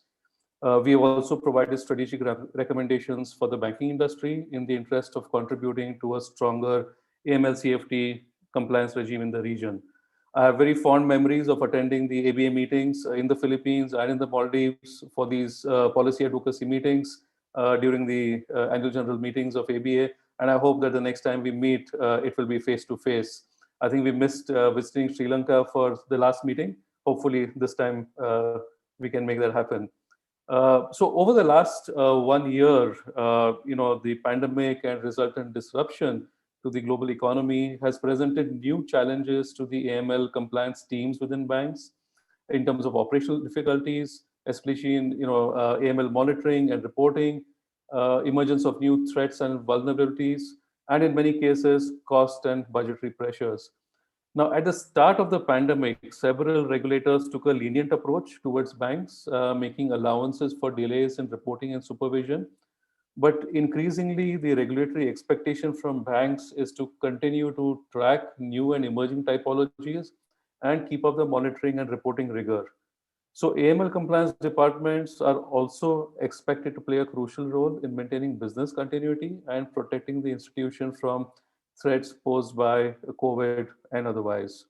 So given this, the role of AML CFT compliance professionals has never been more important, and it is imperative for AML CFT compliance heads to now think of assuming a leadership role within the bank and become significantly more valuable as true advisors as banks and FIs navigate their way through increasingly complex regulation and risks. So this is what I will cover in my presentation today, 4 broad points, a little bit background on the compliance ecosystem maturity, some recent trends, evolving role of the compliance professional, and a few recommendations.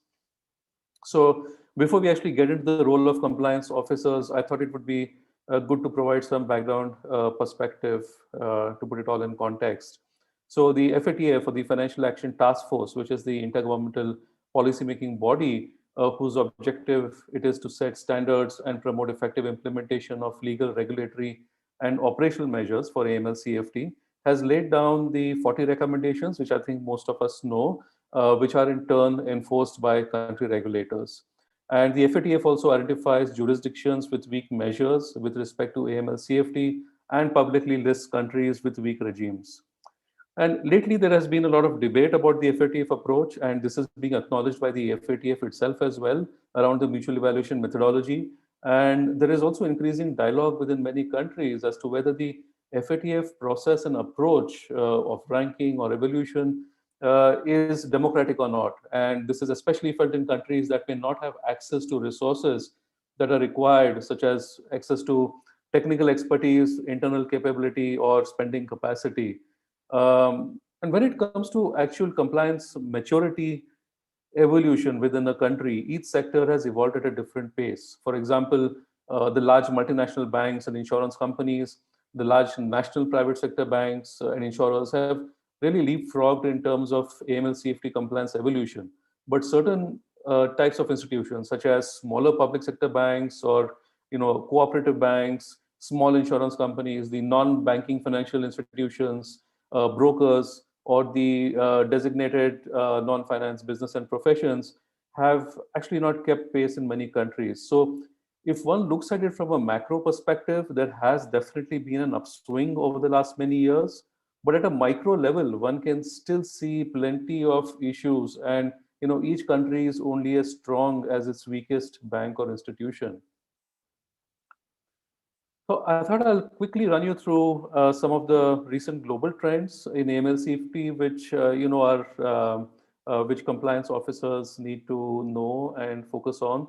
The first overarching trend that we're really seeing is this whole drive to effectiveness as opposed to just technical compliance. Now, again, those of you who follow the FATF will remember that last year, the FATF Executive Secretary made a statement at the plenary where he said that there has been considerable failure in AML CFT technical compliance and effectiveness globally across countries and institutions.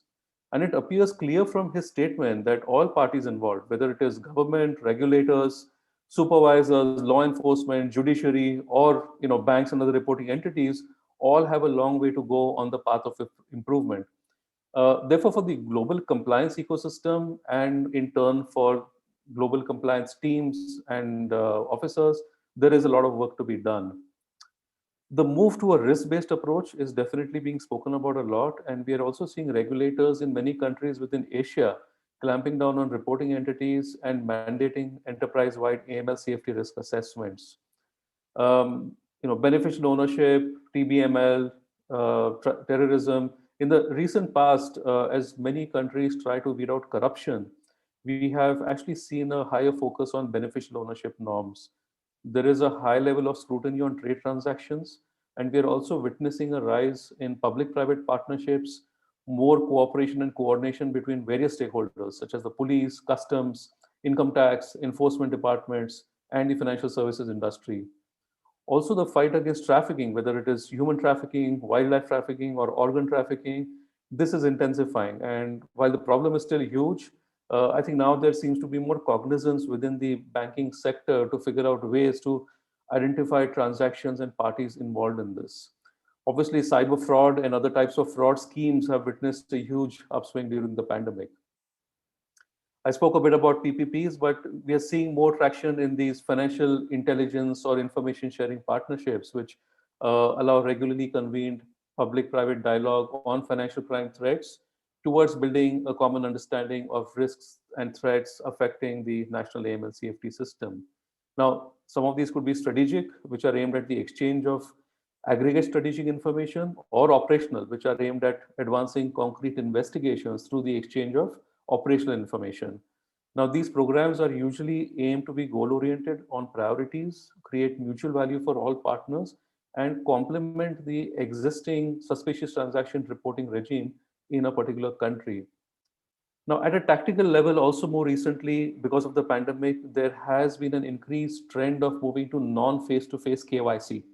as well as due diligence and risk profiling, as well as measures on countering cyber fraud and evaluating the use of cryptocurrency for money laundering and proliferation finance.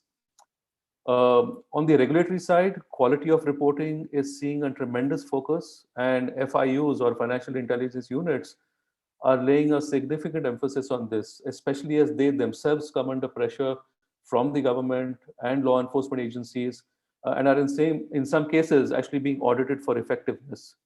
So having a robust transaction monitoring system supported by a good team of AML analysts is actually critical to the success of efficient and effective reporting, as well as training your customer facing staff, uh, identifying suspicious behavior at the front desk, and reporting to the compliance team without tipping off the customer. We are also seeing an elevated focus by regulators on banks' business conduct, essentially more emphasis on ensuring that the tone from the top is actually helping to build a better compliance culture. So this brings us to the evolving role of the compliance professional. We all know the world is going through tremendous changes right now. It is very unclear how this is going to pan out in terms of translating to stakeholder expectations, risk management, and operational changes in the medium and long term. So compliance professionals need to continuously develop their ability to deal with uncertainty and at the same time acknowledge and accept that their own role is changing. To draw a parallel, we should consider maybe how the role of the CFO, that is the Chief Financial Officer or the Chief Risk Officer, evolved over time over the last 3 decades and became more strategic as opposed to being operational. Similarly, the compliance role is also becoming more strategic as financial institutions and banks realize that they need to conduct business in a sustainable and compliant manner. So compliance professionals need to, over the next few years, figure out how they can become more and more valuable to the institution in terms of being true advisors internally and not just be perceived, as a tool for submitting regulatory reports. Earlier, the role was limited to understanding regulations, submitting reports, and ensuring that the right technology is in place, compliance training is happening across the organization, and ensuring transaction monitoring is happening.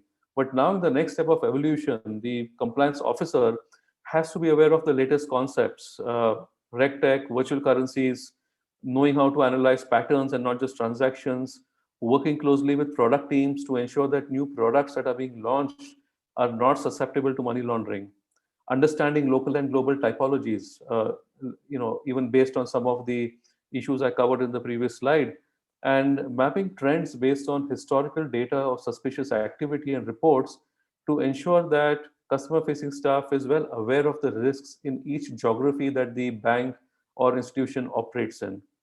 And all through this process, the ability of the compliance officer to adapt to rapid change, whether it is regulations, technology, typologies, mindsets, is critical. It is also incumbent on the compliance officer now to provide a strategic view to the top management on how the compliance department can actually help a business and not hinder it. On the regulatory side, we know that now regulators expect not just reports and data, but they actually expect intelligence and analysis.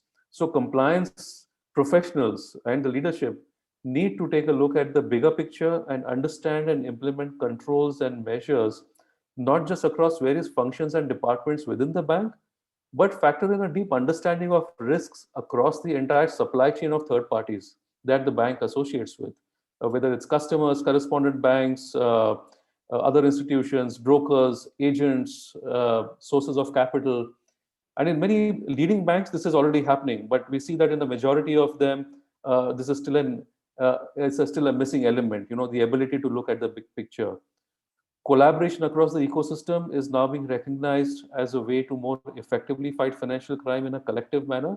So this is also something that compliance leaders need to tune their minds and actions towards. So over the last 2 decades of AML CFT focus, we have seen the evolution of the regime moving from transactions to patterns, from detection to prediction, from working in silos to collaboration, and from technical compliance to effectiveness. But what we have to recognize today that the challenge now is not the absence of standards. Those have been provided by FATF as well as your country regulators. The challenge today is the robust and thoughtful implementation of standards. And the need of the hour, as I said earlier, is collaborative action, right? All the agencies, government, regulators, judiciary, law enforcement, banks, all acting in true partnership against a common enemy, individually as well as an ecosystem, both formal and informal. So what would I say are the recommendations? Do not wait until the regulator actually slaps a penalty on your institution to implement a strong and demonstrable AML CFT framework across all levels within the institution. And this includes training, technology, risk identification, governance issues. A reactively implemented AML CFT program will not bode well for your institution's reputation, either with the regulator or with the other players in the industry. In a majority of banks, we will find that the business still often looks for loopholes to compliance processes. So as a compliance person, I think it is part of the compliance leadership to sensitize the business regarding the risks and to protect the institution. And this is also why compliance heads, compliance leaders need to have a grasp of the business side and not just focus on compliance in a silo. Encourage the business to follow compliance in the right spirit and not a tick mark item. As I mentioned earlier, we need to factor in the latest trends, new typologies, and case studies into your AML CFT program. It is not a very easy task, but it needs to be done. There are a number of publicly available resources to help with this. It could be latest reports from the FATF, the Egmont Group, UNODC, Interpol. Even at Fintech Academy, we have more than 100 training videos available across various subjects from within AML CFT, and most of them are free to view with new courses getting added every week. And what we have to remember is that one-time certifications are not really the answer. Remember, most large global institutions or banks have been penalized despite having dozens or sometimes hundreds of certified compliance professionals in their compliance teams. It is continuous, practical, peer-generated, and role-specific learning which really is key to minimizing risks. Having said that, I would urge all of you in that light to take a look at the Fintech Academy. We have a partnership with ABA for this, and all ABA members can take benefit of this particular platform for the business side as well as the compliance side. With that, Dilshan, over to you, and thanks to everyone for listening. Happy to take questions at any point. Thank you, Shirish. Very, very informative presentation as usual. Thank you, Dilshan. The points that you made in terms of the role of the compliance officer and also the availability of resources now, learning resources online, and the ability to self-certify, which is really something that post-COVID, there is so much resources at your disposal to engage in continuous professional development. In your opinion, to what extent are banks actually making use of these resources in terms of continuous development of their staff? And maybe another point that you mentioned, another aspect I can say from the Sri Lankan perspective, the regulator is also following through a lot on group risk, group oversight. This is a new development, a lot more focus on that area, particularly for banks like ours, which have our own subsidiaries in insurance, microfinance, corporate finance, and so on. So is that also a phenomenon that is taking place given the risks that are apparent today? Right. So coming to your first point about banks, whether they're giving the right attention to learning. So if you look at compliance learning, it is typically something in our experience we found has to be, let's say, forced to employees, right? To people working in banks, because compliance training is not something which a bank employee is going to go and pick up on his own for two reasons. One is typically costs are very high. If you look at any certifications or access to quality learning. And that's the reason we launched Fintech Academy, because we wanted to give sort of democratize the access to AML CFT learning to people across banks, across institutions, so that they could have access to most of this stuff free of cost. And even for some very high quality certificate courses, it's like a Netflix model. Instead of paying every time for a course, you pay once a year, $100, and you have access to 30, 40, 50 certificate courses, which you can do at your own pace, right? And this is also now being recognized by banks who want to engage with us to provide this at an institutional level, right? So training definitely is become important. One of the issues in this I find is that many banks look at even training as just a tick mark item, okay? Because suddenly, if a bank is not performing very well in the eyes of the regulator, suddenly it is brought up that, look, are your people getting trained? And it's more of a knee-jerk reaction that, when you're thirsty, you dig a well, and you say, to keep the regulator happy, you're going to start training your people. So, rather than doing that, it would be better to have a proper plan in place across, whether it's your front-end staff, whether it's compliance teams, whether it is, heads of senior management, and the board of directors, right? Everybody needs to know something about AML safety compliance based on their jobs. So this role-specific learning is very, very, very important, right? On the other side, we talk about group risk.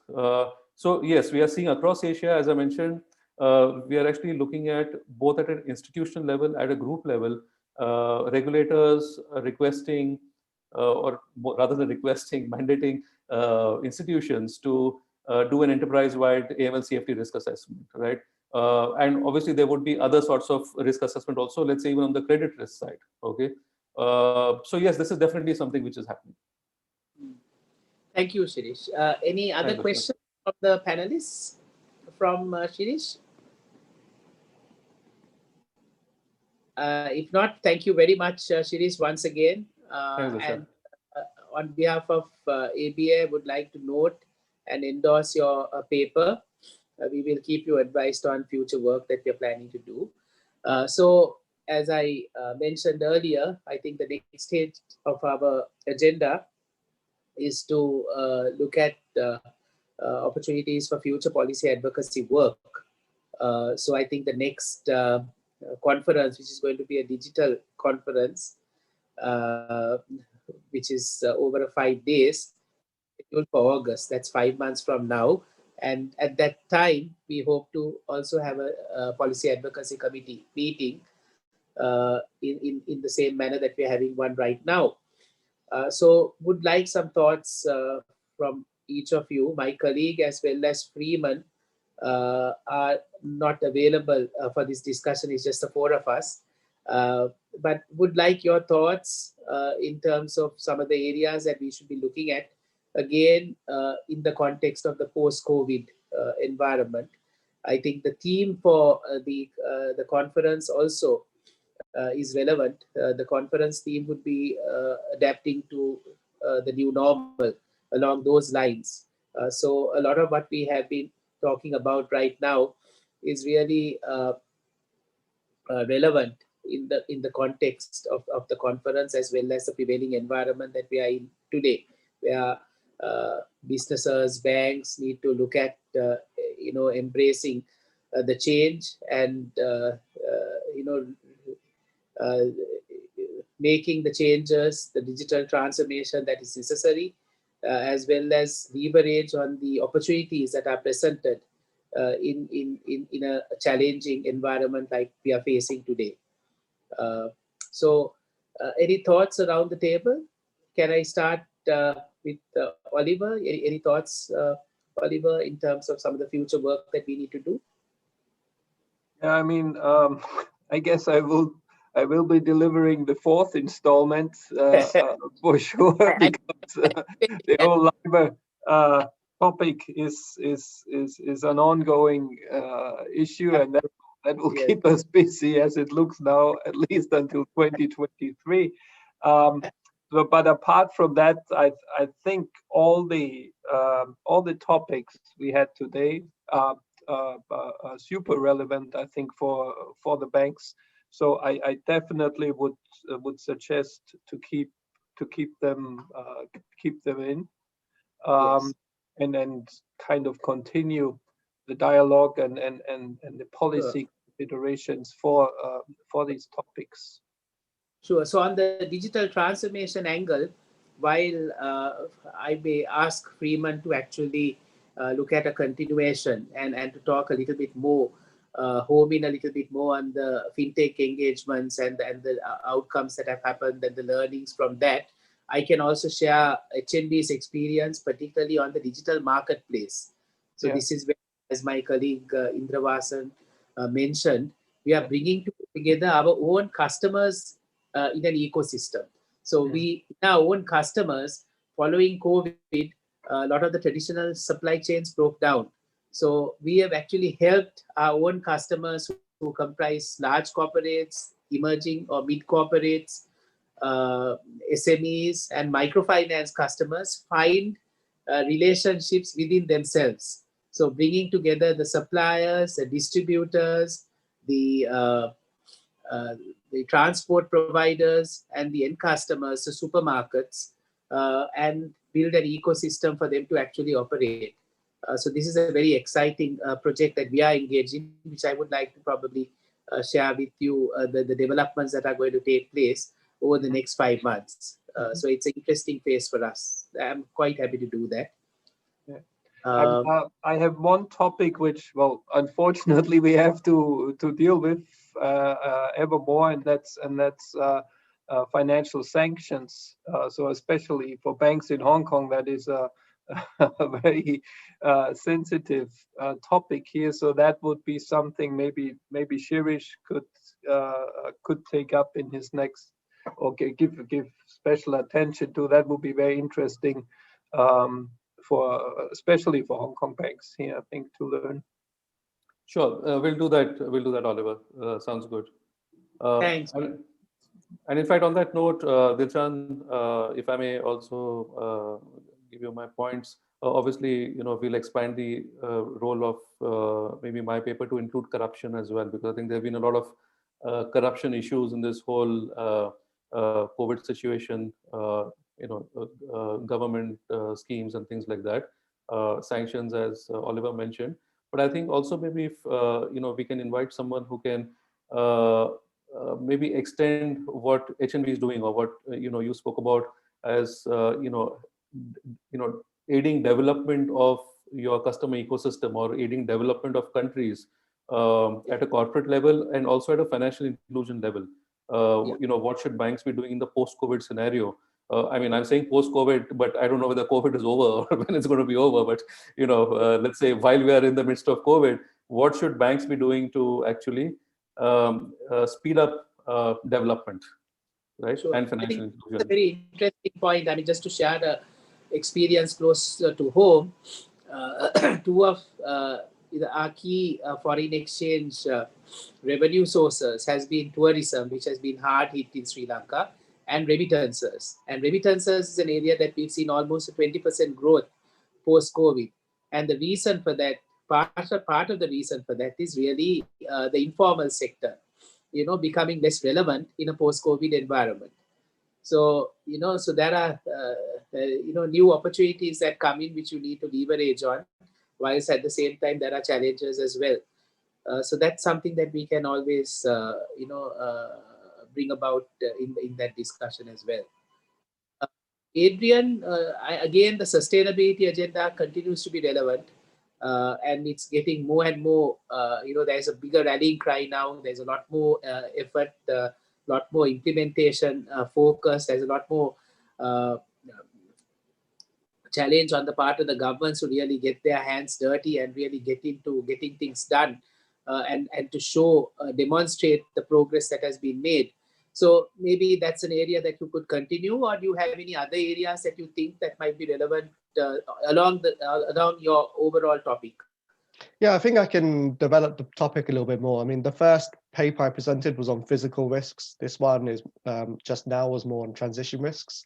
I think a more sort of organic development of it would be perhaps looking at what sustainable finance regulation landscape looks like across the Asia region, whether it's more macro-prudential, micro-prudential, whether there's capital allocation instruments being involved, and just see how that landscape has evolved. And I think for your next session, it might be quite opportune, because We're actually conducting some research right now with the SOAS Center for Sustainable Finance, which is one of the leading sustainable finance knowledge centers in the world, along with the Southeast Asia's Central Bankers Network for Research and Learning. That's basically an official ASEAN entity which trains central bankers, but it also involves members across the Asia region. We're actually conducting some research into what sustainable finance measures look like so far in Asia and how effective they've been, but also what financial institutions themselves think of these measures so far. And I think we might have some interesting preliminary findings to present actually at your next session. In a different stream, and sort of linked to what has been said previously, we're also looking at more at e-learning as a way to start engaging with representatives across banks on sustainable finance issues. And we could also present on that as well, actually. I think a colleague of mine is actually developing an e-learning platform, which can be either integrated by banks into their own learning systems or used as a standalone tool. And we could also present on that if actually, if members. Yeah, that would be useful. Actually, if you take even my own experience, usually our learning is around 50%50% workshops. But obviously, due to COVID, that changed to 80-20 last year. And fortunately, we had a good platform.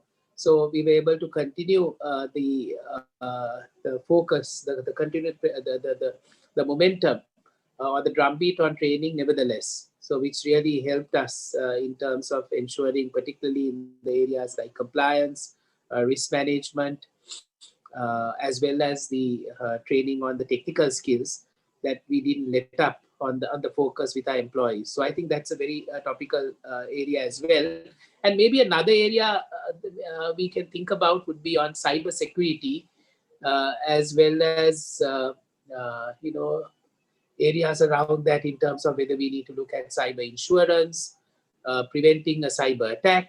I think that the whole infrastructure requires maybe a further deliberation. Maybe I can get in touch with the ABA Secretariat and ask them, what would be the bank or the person who could actually help us in terms of presenting a paper in that regard. Maybe a Filipino bank or a Malaysian bank would come in there. Any other topics? I think we've already got about 5 or 6 topics, which is adequate. And I don't want to make it more than 6 topics because then it becomes a little unwieldy. But any other areas that maybe we have missed out, which you would like to propose?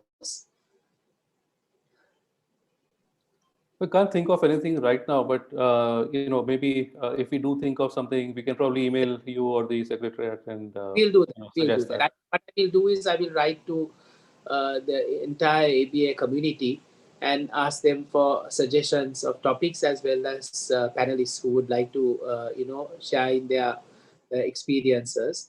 And it would be also good if we could have something like a research-based topic where we could actually do a survey. Survey taking is also much easier now. You have the Survey Monkey, which is a very simple tool where we can do a survey amongst the Asian banking community on various topics and then share the learnings as well. So we'll look at that aspect as well. I'm mindful that we are 30 minutes behind time, and I apologize for that. But having said that, I would like to thank everyone, the panelists, as well as the audience who have been very patiently and also engaging with us on some of the questions. I would have liked a little bit more engagement, and I'll probably work with the Secretariat to see how we can do that going forward. And I would also like to thank the ABA Secretariat, Mig and Amado, for all the work that they do behind the scenes to make this kind of interaction possible. And I will also ensure that whatever we have shared today is shared amongst all the participants in PowerPoint form, so that they have access to these resources and they can improve on their own learning and development as a result of that, and share the best practices for their organizations. Thanks everyone. Sorry we cannot serve any refreshments, but really enjoyed seeing all of you from from India, from Austria, Singapore, Taiwan. It's great to be able to interact with all of you so easily like this. Thanks again. Thanks, Dilshan. Okay. Thank you. Take care. Goodbye, everyone. Bye, everyone. Thank you. Bye bye. Thank you.